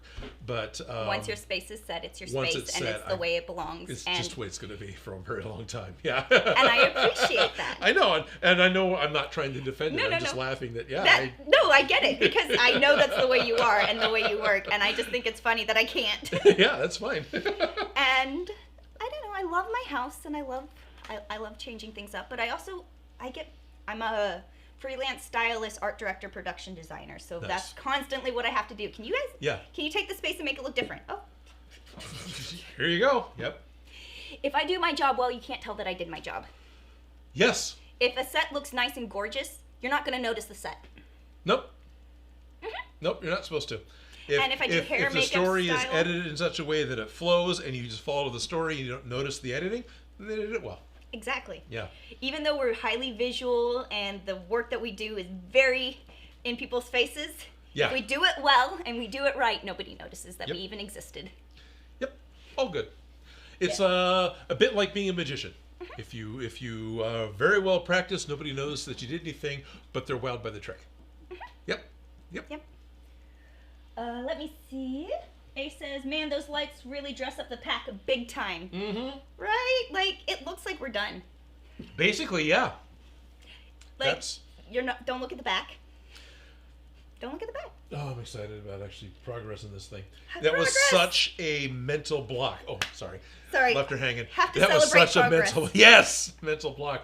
Yeah, well, we That left is it. cool. We specifically said we are stuck on bells and whistles. Yeah. And we got a bell and a whistle in. Yep, we did. Not bells and whistles, but we got a bell and a whistle. Yep, yeah, no. Because there's that, and we got the cable, which was like two of the big things. Everything else is, there's like nuts and bolts. There's a bunch of little stuff that still has to go into it, and I 3D printed a bunch, and I know that I was collecting more from the hardware store. So there's definitely homework I have to do to collect parts for this, but still. Should we do like a... Right? Should we do what? I was going to say, should we do like a Amazon wish list? Right. Here's our Amazon wish list, guys. Go buy stuff for us. No. No, I'm just saying. Like, so we could slowly be knocking it off as we can. We pretty much can. There's a lot of pieces that I've 3D printed using the Q-Pack files. Hey. Which awesome that he jumped in when he did. And then there was some parts that I picked up What from have the you 3D hardware printed store. yet? All right. Have you... I've 3D printed most of the pieces. I went through and 3D printed most of the small detail parts. Oh, cool. There Way are- to do things offline. Not off. Yeah. Well, it's before we moved. It's been a little while. Okay. And then there was a few other pieces, some brass tubing that I picked up, and some other brass and metal fittings. And there's some socket head screws that go on this thing that I kind of want to go and get to put on there. You know, it's yeah. It's happening. It's happening. Yay! Mighty Guitar Mode says, Alicia must live in the WandaVision house. It's Felicia with an F. I don't mind. I love the name Alicia. That's good. Kind of. Kind of. I love Kind of. It's just not my name. That's okay. It's not my name. So... William Wells, Rocky Horror Picture Show lip ornaments. Love it. Yep. Louis Cossey says the YouTuber Wholesome Joe has Adreno series for Proton Packs and has codes. Wholesome Joe. Somebody please take a note of that. And Ace says sigh of relief. Awesome. Yeah. Louis Yes. Cossey, I'm sure he'd be happy to collaborate with you. Oh, okay. And William Wells says be sure to go to Hallmark after Christmas. Right. Go to Halloween. Go to Spirit Halloween after Halloween, and go to Hallmark after Christmas, and go to Walgreens after Easter because of the cheap candy. No, I know. Yeah. I just was thinking, because you know how everything goes on sale. Uh-huh. You know when we film for Christmas, it's exactly Yes. the opposite time of year where you can find anything for Christmas. Yep. Because I feel like they bring Christmas out so early that you can find Christmas stuff a few Yeah. months ahead of Christmas. Yeah, it feels like it. Yeah. like but like Halloween, you can already find Christmas stuff Yeah. in the stores. And after Christmas, I feel like there's a few months, even at like thrift stores, as people are getting rid of their stuff, yes, you can still you find can find Christmas Christmas things. stuff. But when we were shooting the ad, We were shooting the ad for SMOSH. no, it was Bel Air. Oh, Bel Air's ad. Okay. Yeah, because they were exactly the opposite time Yeah. of when we were filming. They were doing it in July, right, or June. I forget. It's the exact opposite. Yeah. But I just was laughing because it just was throwing me off that everything was just in for Christmas, but the clearance had been cleared out, and there's no Christmas clearance anywhere. Yep. There was no sight of Christmas in any of the Yep. stores, and I'm just laughing because I'm like, it makes sense, but people are always like, Christmas is coming on way too soon, and I'm like, well, right now there's not a sign of it. Like, Yeah, not as exactly. anywhere. But we Yes. made it look Christmassy, and it was amazing. So it wasn't that then. It was another production I was part of. Turns out there's a year-round Christmas store, Yeah, but they're expensive. Very expensive as a kitchen, whatever. Yeah. An old sack, and that was interesting because I remember having to go down and get stuff from there. Yeah, that wasn't. No. I guess we could have in the budget, but it wasn't what we needed for Right. what we needed to make the look like a whole grocery store was in Christmas mode. Right. I remember more than once talking with Bel Air people. They wanted to do a massive food reveal ad. They're trying to get it all done in one shot, where they had their food laid out, not quite Thanksgiving dinner, but food laid out on a table with like a rustic barnwood background behind it. Mm-hmm. And then that had to fly away as the camera went over the table, and it was all this crazy stuff going on in like the vineyard hills behind them. Motorcycle doing a jump, people, all sorts of activities. The motorcycle was the big one because that got them something in the air. And the whole thing was supposed to be timed to happen. And so they were asking me about how to build this flyaway wall. And I kept trying to ask them, what are you guys trying to get? What is the shot? What is the camera going to see? And they couldn't understand that question. And so it becomes this, we're going to build a wall 12 feet tall, 19 feet wide. It's going to weigh this much. You're going to need cars to pull it apart in order to have it far enough away to make it look like a barn and everything else. No, And in my head, I'm like, can't we just do it in front of the camera and make it little? Yeah, basically, that's what they did. Okay. It was a table here, and it wasn't much further away than like right here. So all they had to do to get it off screen was build it 4 feet tall, 6 feet wide. Easy. And that's pretty much all they did. Now, I ended up not being part of it because they could never give me answers. And it's always this crazy, I can't build this. I can't weld. I can't, the support structure for this. And then when I finally see the ad, I was like, oh, yeah, there's that ad. Oh, look at that. Yeah, you guys just did it on a phone call like I told you to. Good for you guys. Right. But honestly, as a creative, I feel like that's most of my job is trying to get concepts communicated to people who can't vision it. Yeah. Like, I can close my eyes and completely picture things inside, outside, how they're going to fit together, the puzzle pieces. Like, I can picture it. Yeah. And trying to explain things to some people, you just start talking and their face just glazes over. Yeah, don't get it. Just don't get it, and you're like, okay. So visual tools like drawings and things help, but also they're like people who are like that. Sometimes I wait to show them till later in the process because I'm like, 100%. I can't show you it in its worse before better because you will not understand. Yep.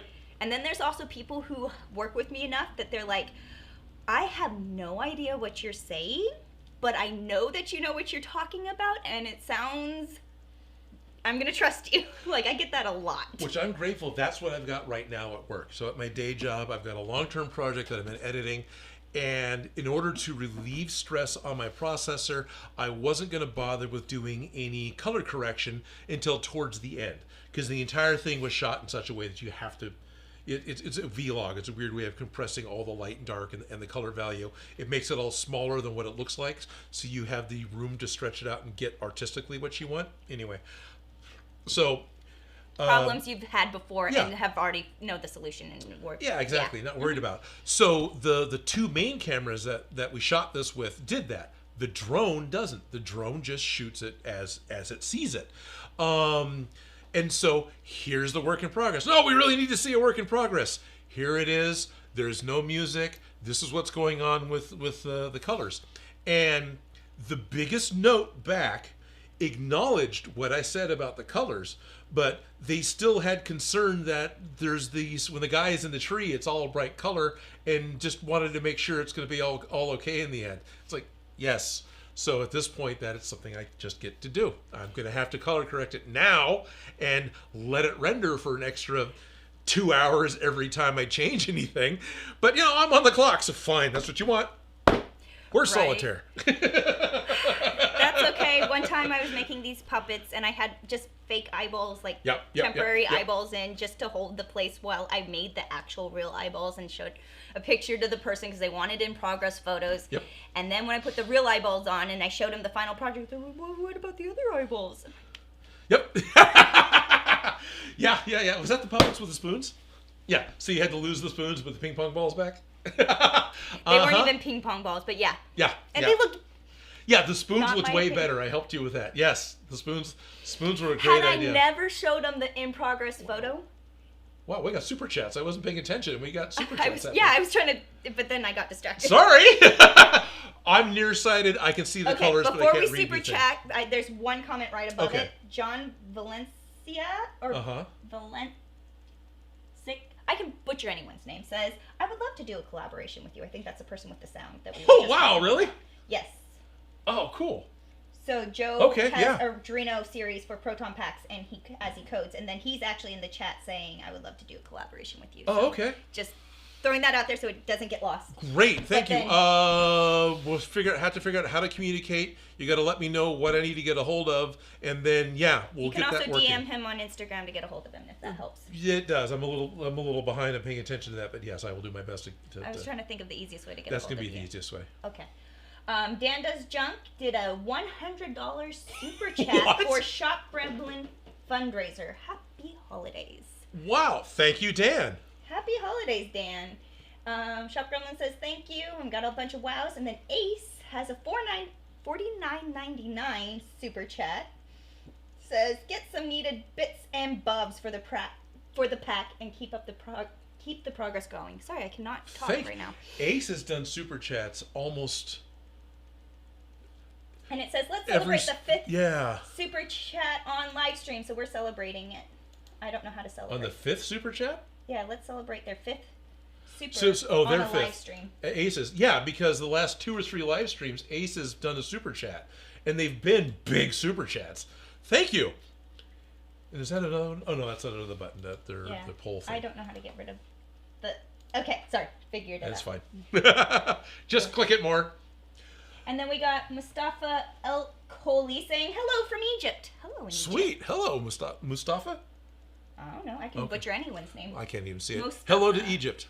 And then, I'll be honest. One of the things that excites me a lot about doing this whole YouTube thing and doing the and doing the live streams is the fact that I get to talk to people from all over the world. Right. As a wee young lad, when the internet didn't exist yet, I enjoyed looking at the encyclopedias and looking at the world atlases and looking at the maps and looking at how the rivers moved and how it carved through and where the cities were built and the names of the cities and how things connected. And all that was fascinating to me. And now I'm talking to somebody from Egypt, and that's really cool. So thank you. Right. Oh, John Valent says, I no longer do Instagram, but I have TikTok and a Gmail. So Odin at odinmakes.com. There you go. There you go. Yep. ODIN at odinmakes.com. Yes. Super cool. No, yeah, thank you.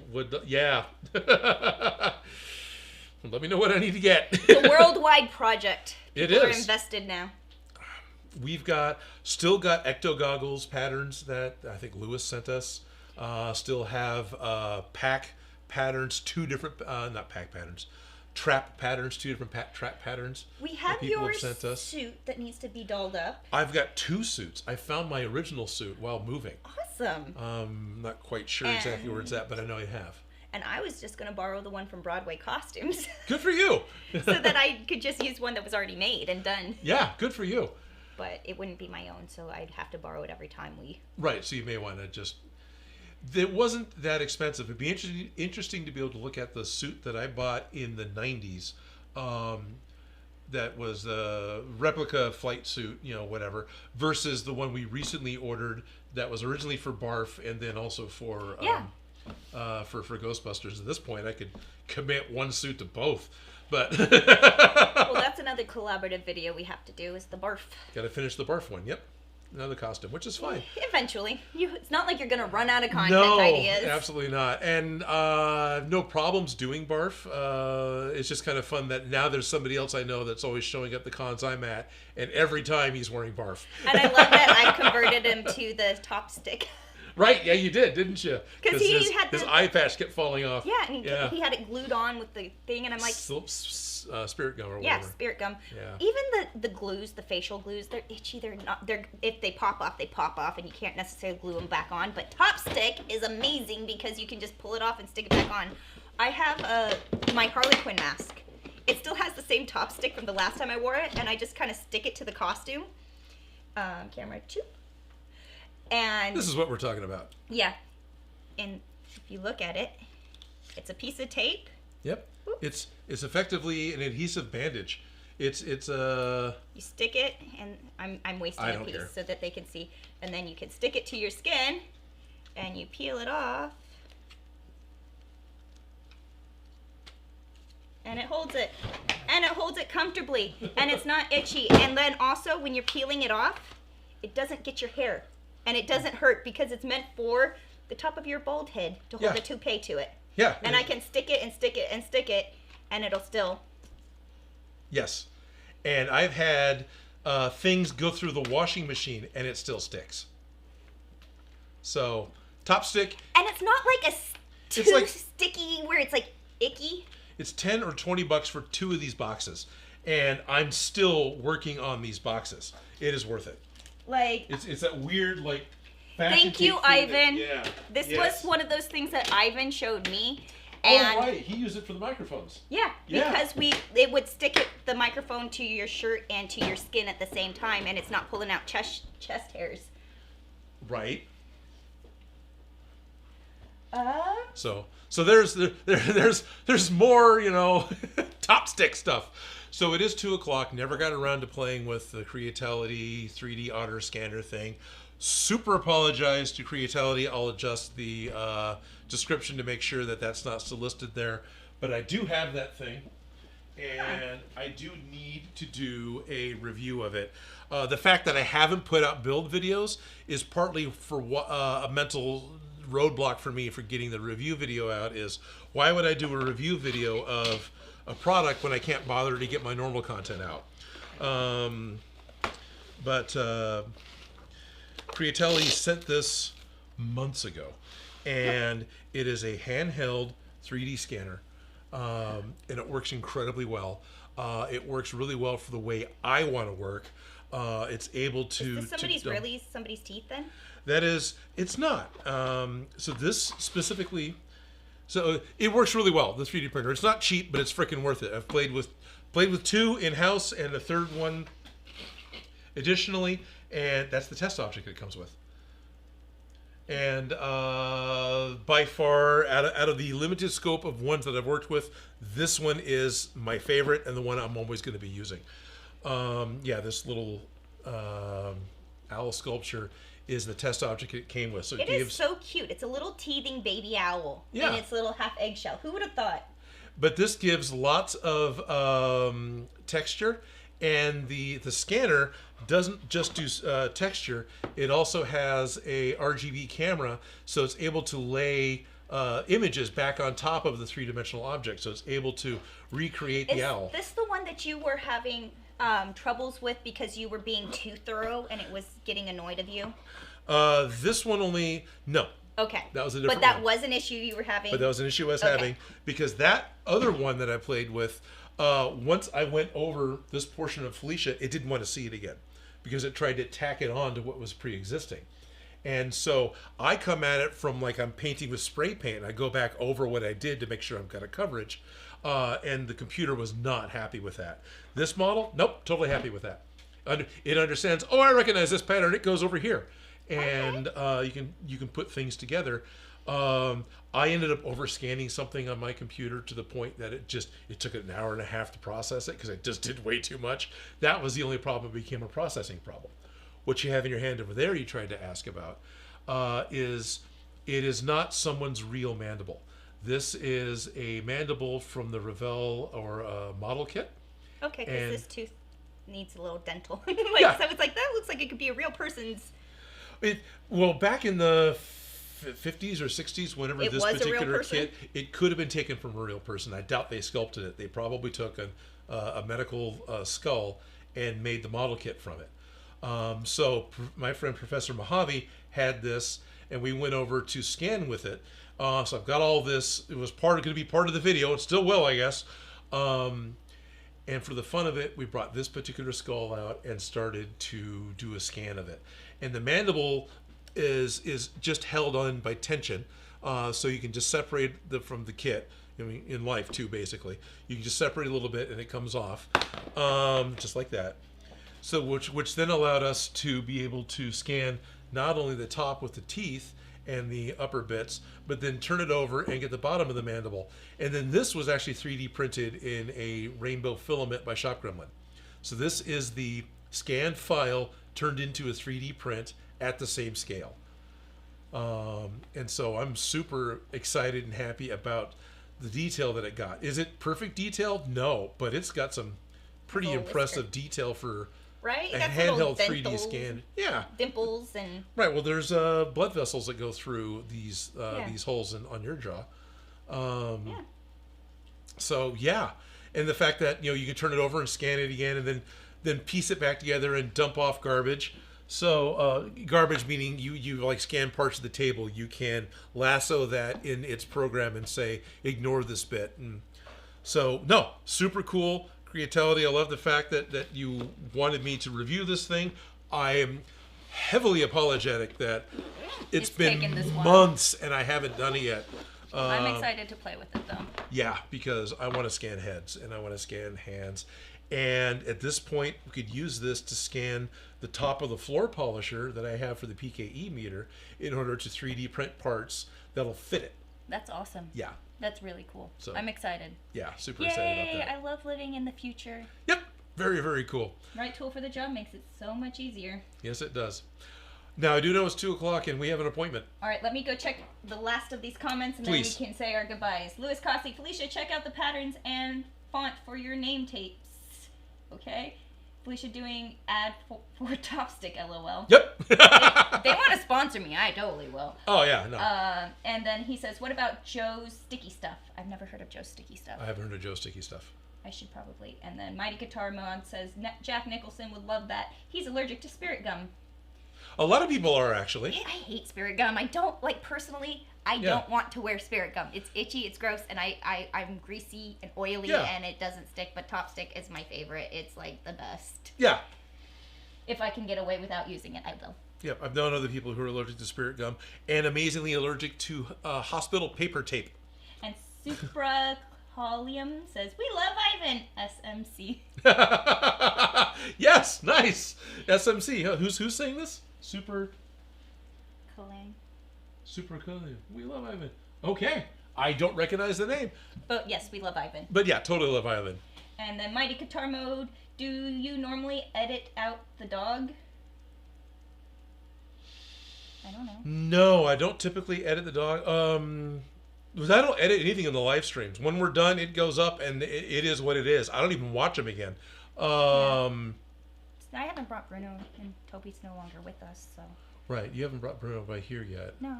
Yeah, I mean, can I guess. Yeah, I just don't want to deal with him. Okay. Bruno's a bad boy. Bruno's I love him, but he's a bad dog.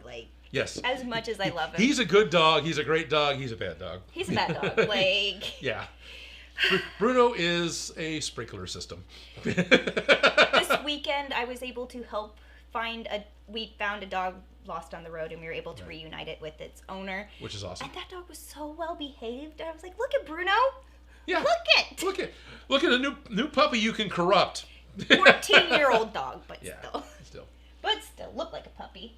Dan Junk says, I recently got a crown done, and they used a 3D scanner and milled out it in the same visit. That's awesome. Technology.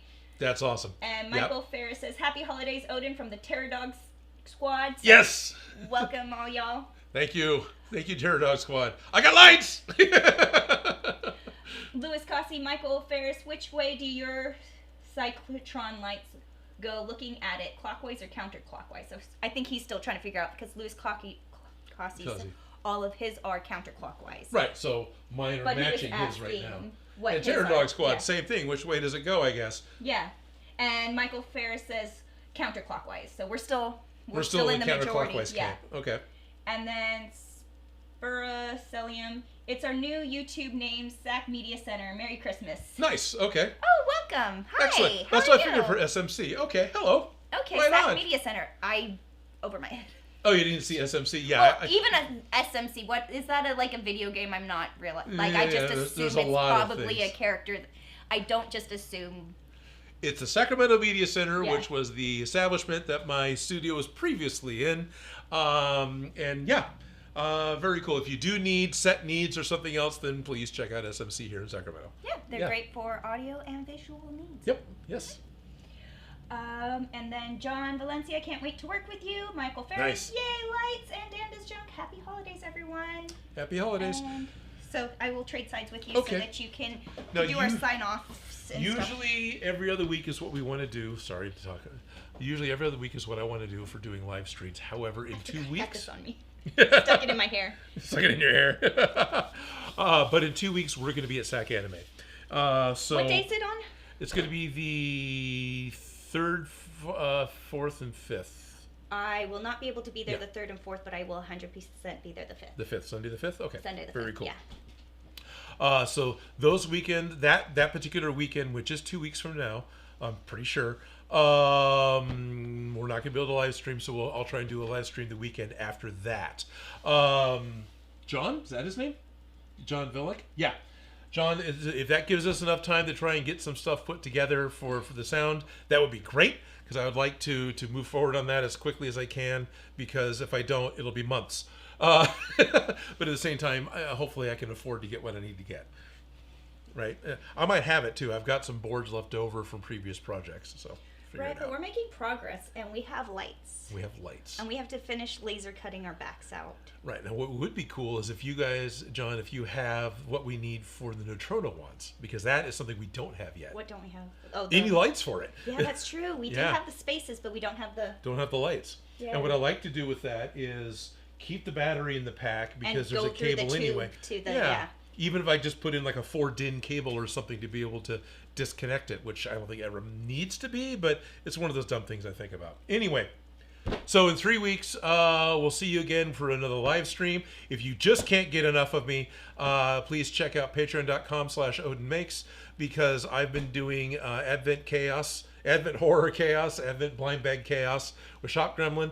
So there's a playlist of all the days up to today. Currently, that's 22 days, and we're still got a few more going all the way into Christmas. We have So 3 days there's left till Christmas. yeah, I know. And there's hours of Shop Gremlin and I talking about toys right here. So everyone, thank you for tuning in. Dan, thank you so much for the donation. Ace, thank you for the donation. John, super excited to get to work with you. Yeah. And check out my channel at Behind the Scenes Fashions on YouTube and support me. Yep. Lately, I have been doing live streams this year, but next year we're going to be switching it up. So just Nice. keep an eye out for new stuff coming. Excellent. And yeah. Yep. So Dan Does Junk, one of our moderators, also has a YouTube channel. So Dan has a channel. John, which Ralph he had. Mork, he's Ralph's the one got who did it. our Yep. thing. And Mighty Guitar Mod says next time. There it is. Dan Does Junk just posted your YouTube channel link. Yep. Thank you. Nice. Yeah. Well, that's our final live stream for 2024. This is our very last This is one. our very Won't last see you stream for guys till this next year. We'll see you guys next year. Thank you very much for spending your time with us. I didn't mean to make it impressive. No, I just hit. Wow. Yeah, this is it. This is it. This is it. We'll see you till next year. See you next year, which is only a couple weeks away. I know, but it It feels feels different. It feels different. Things are changing. Yeah, it was always a fun joke at school. See you next year. Yeah. I still pull it every year. Yeah. Well, just a couple weeks. We'll see you next year. Bye.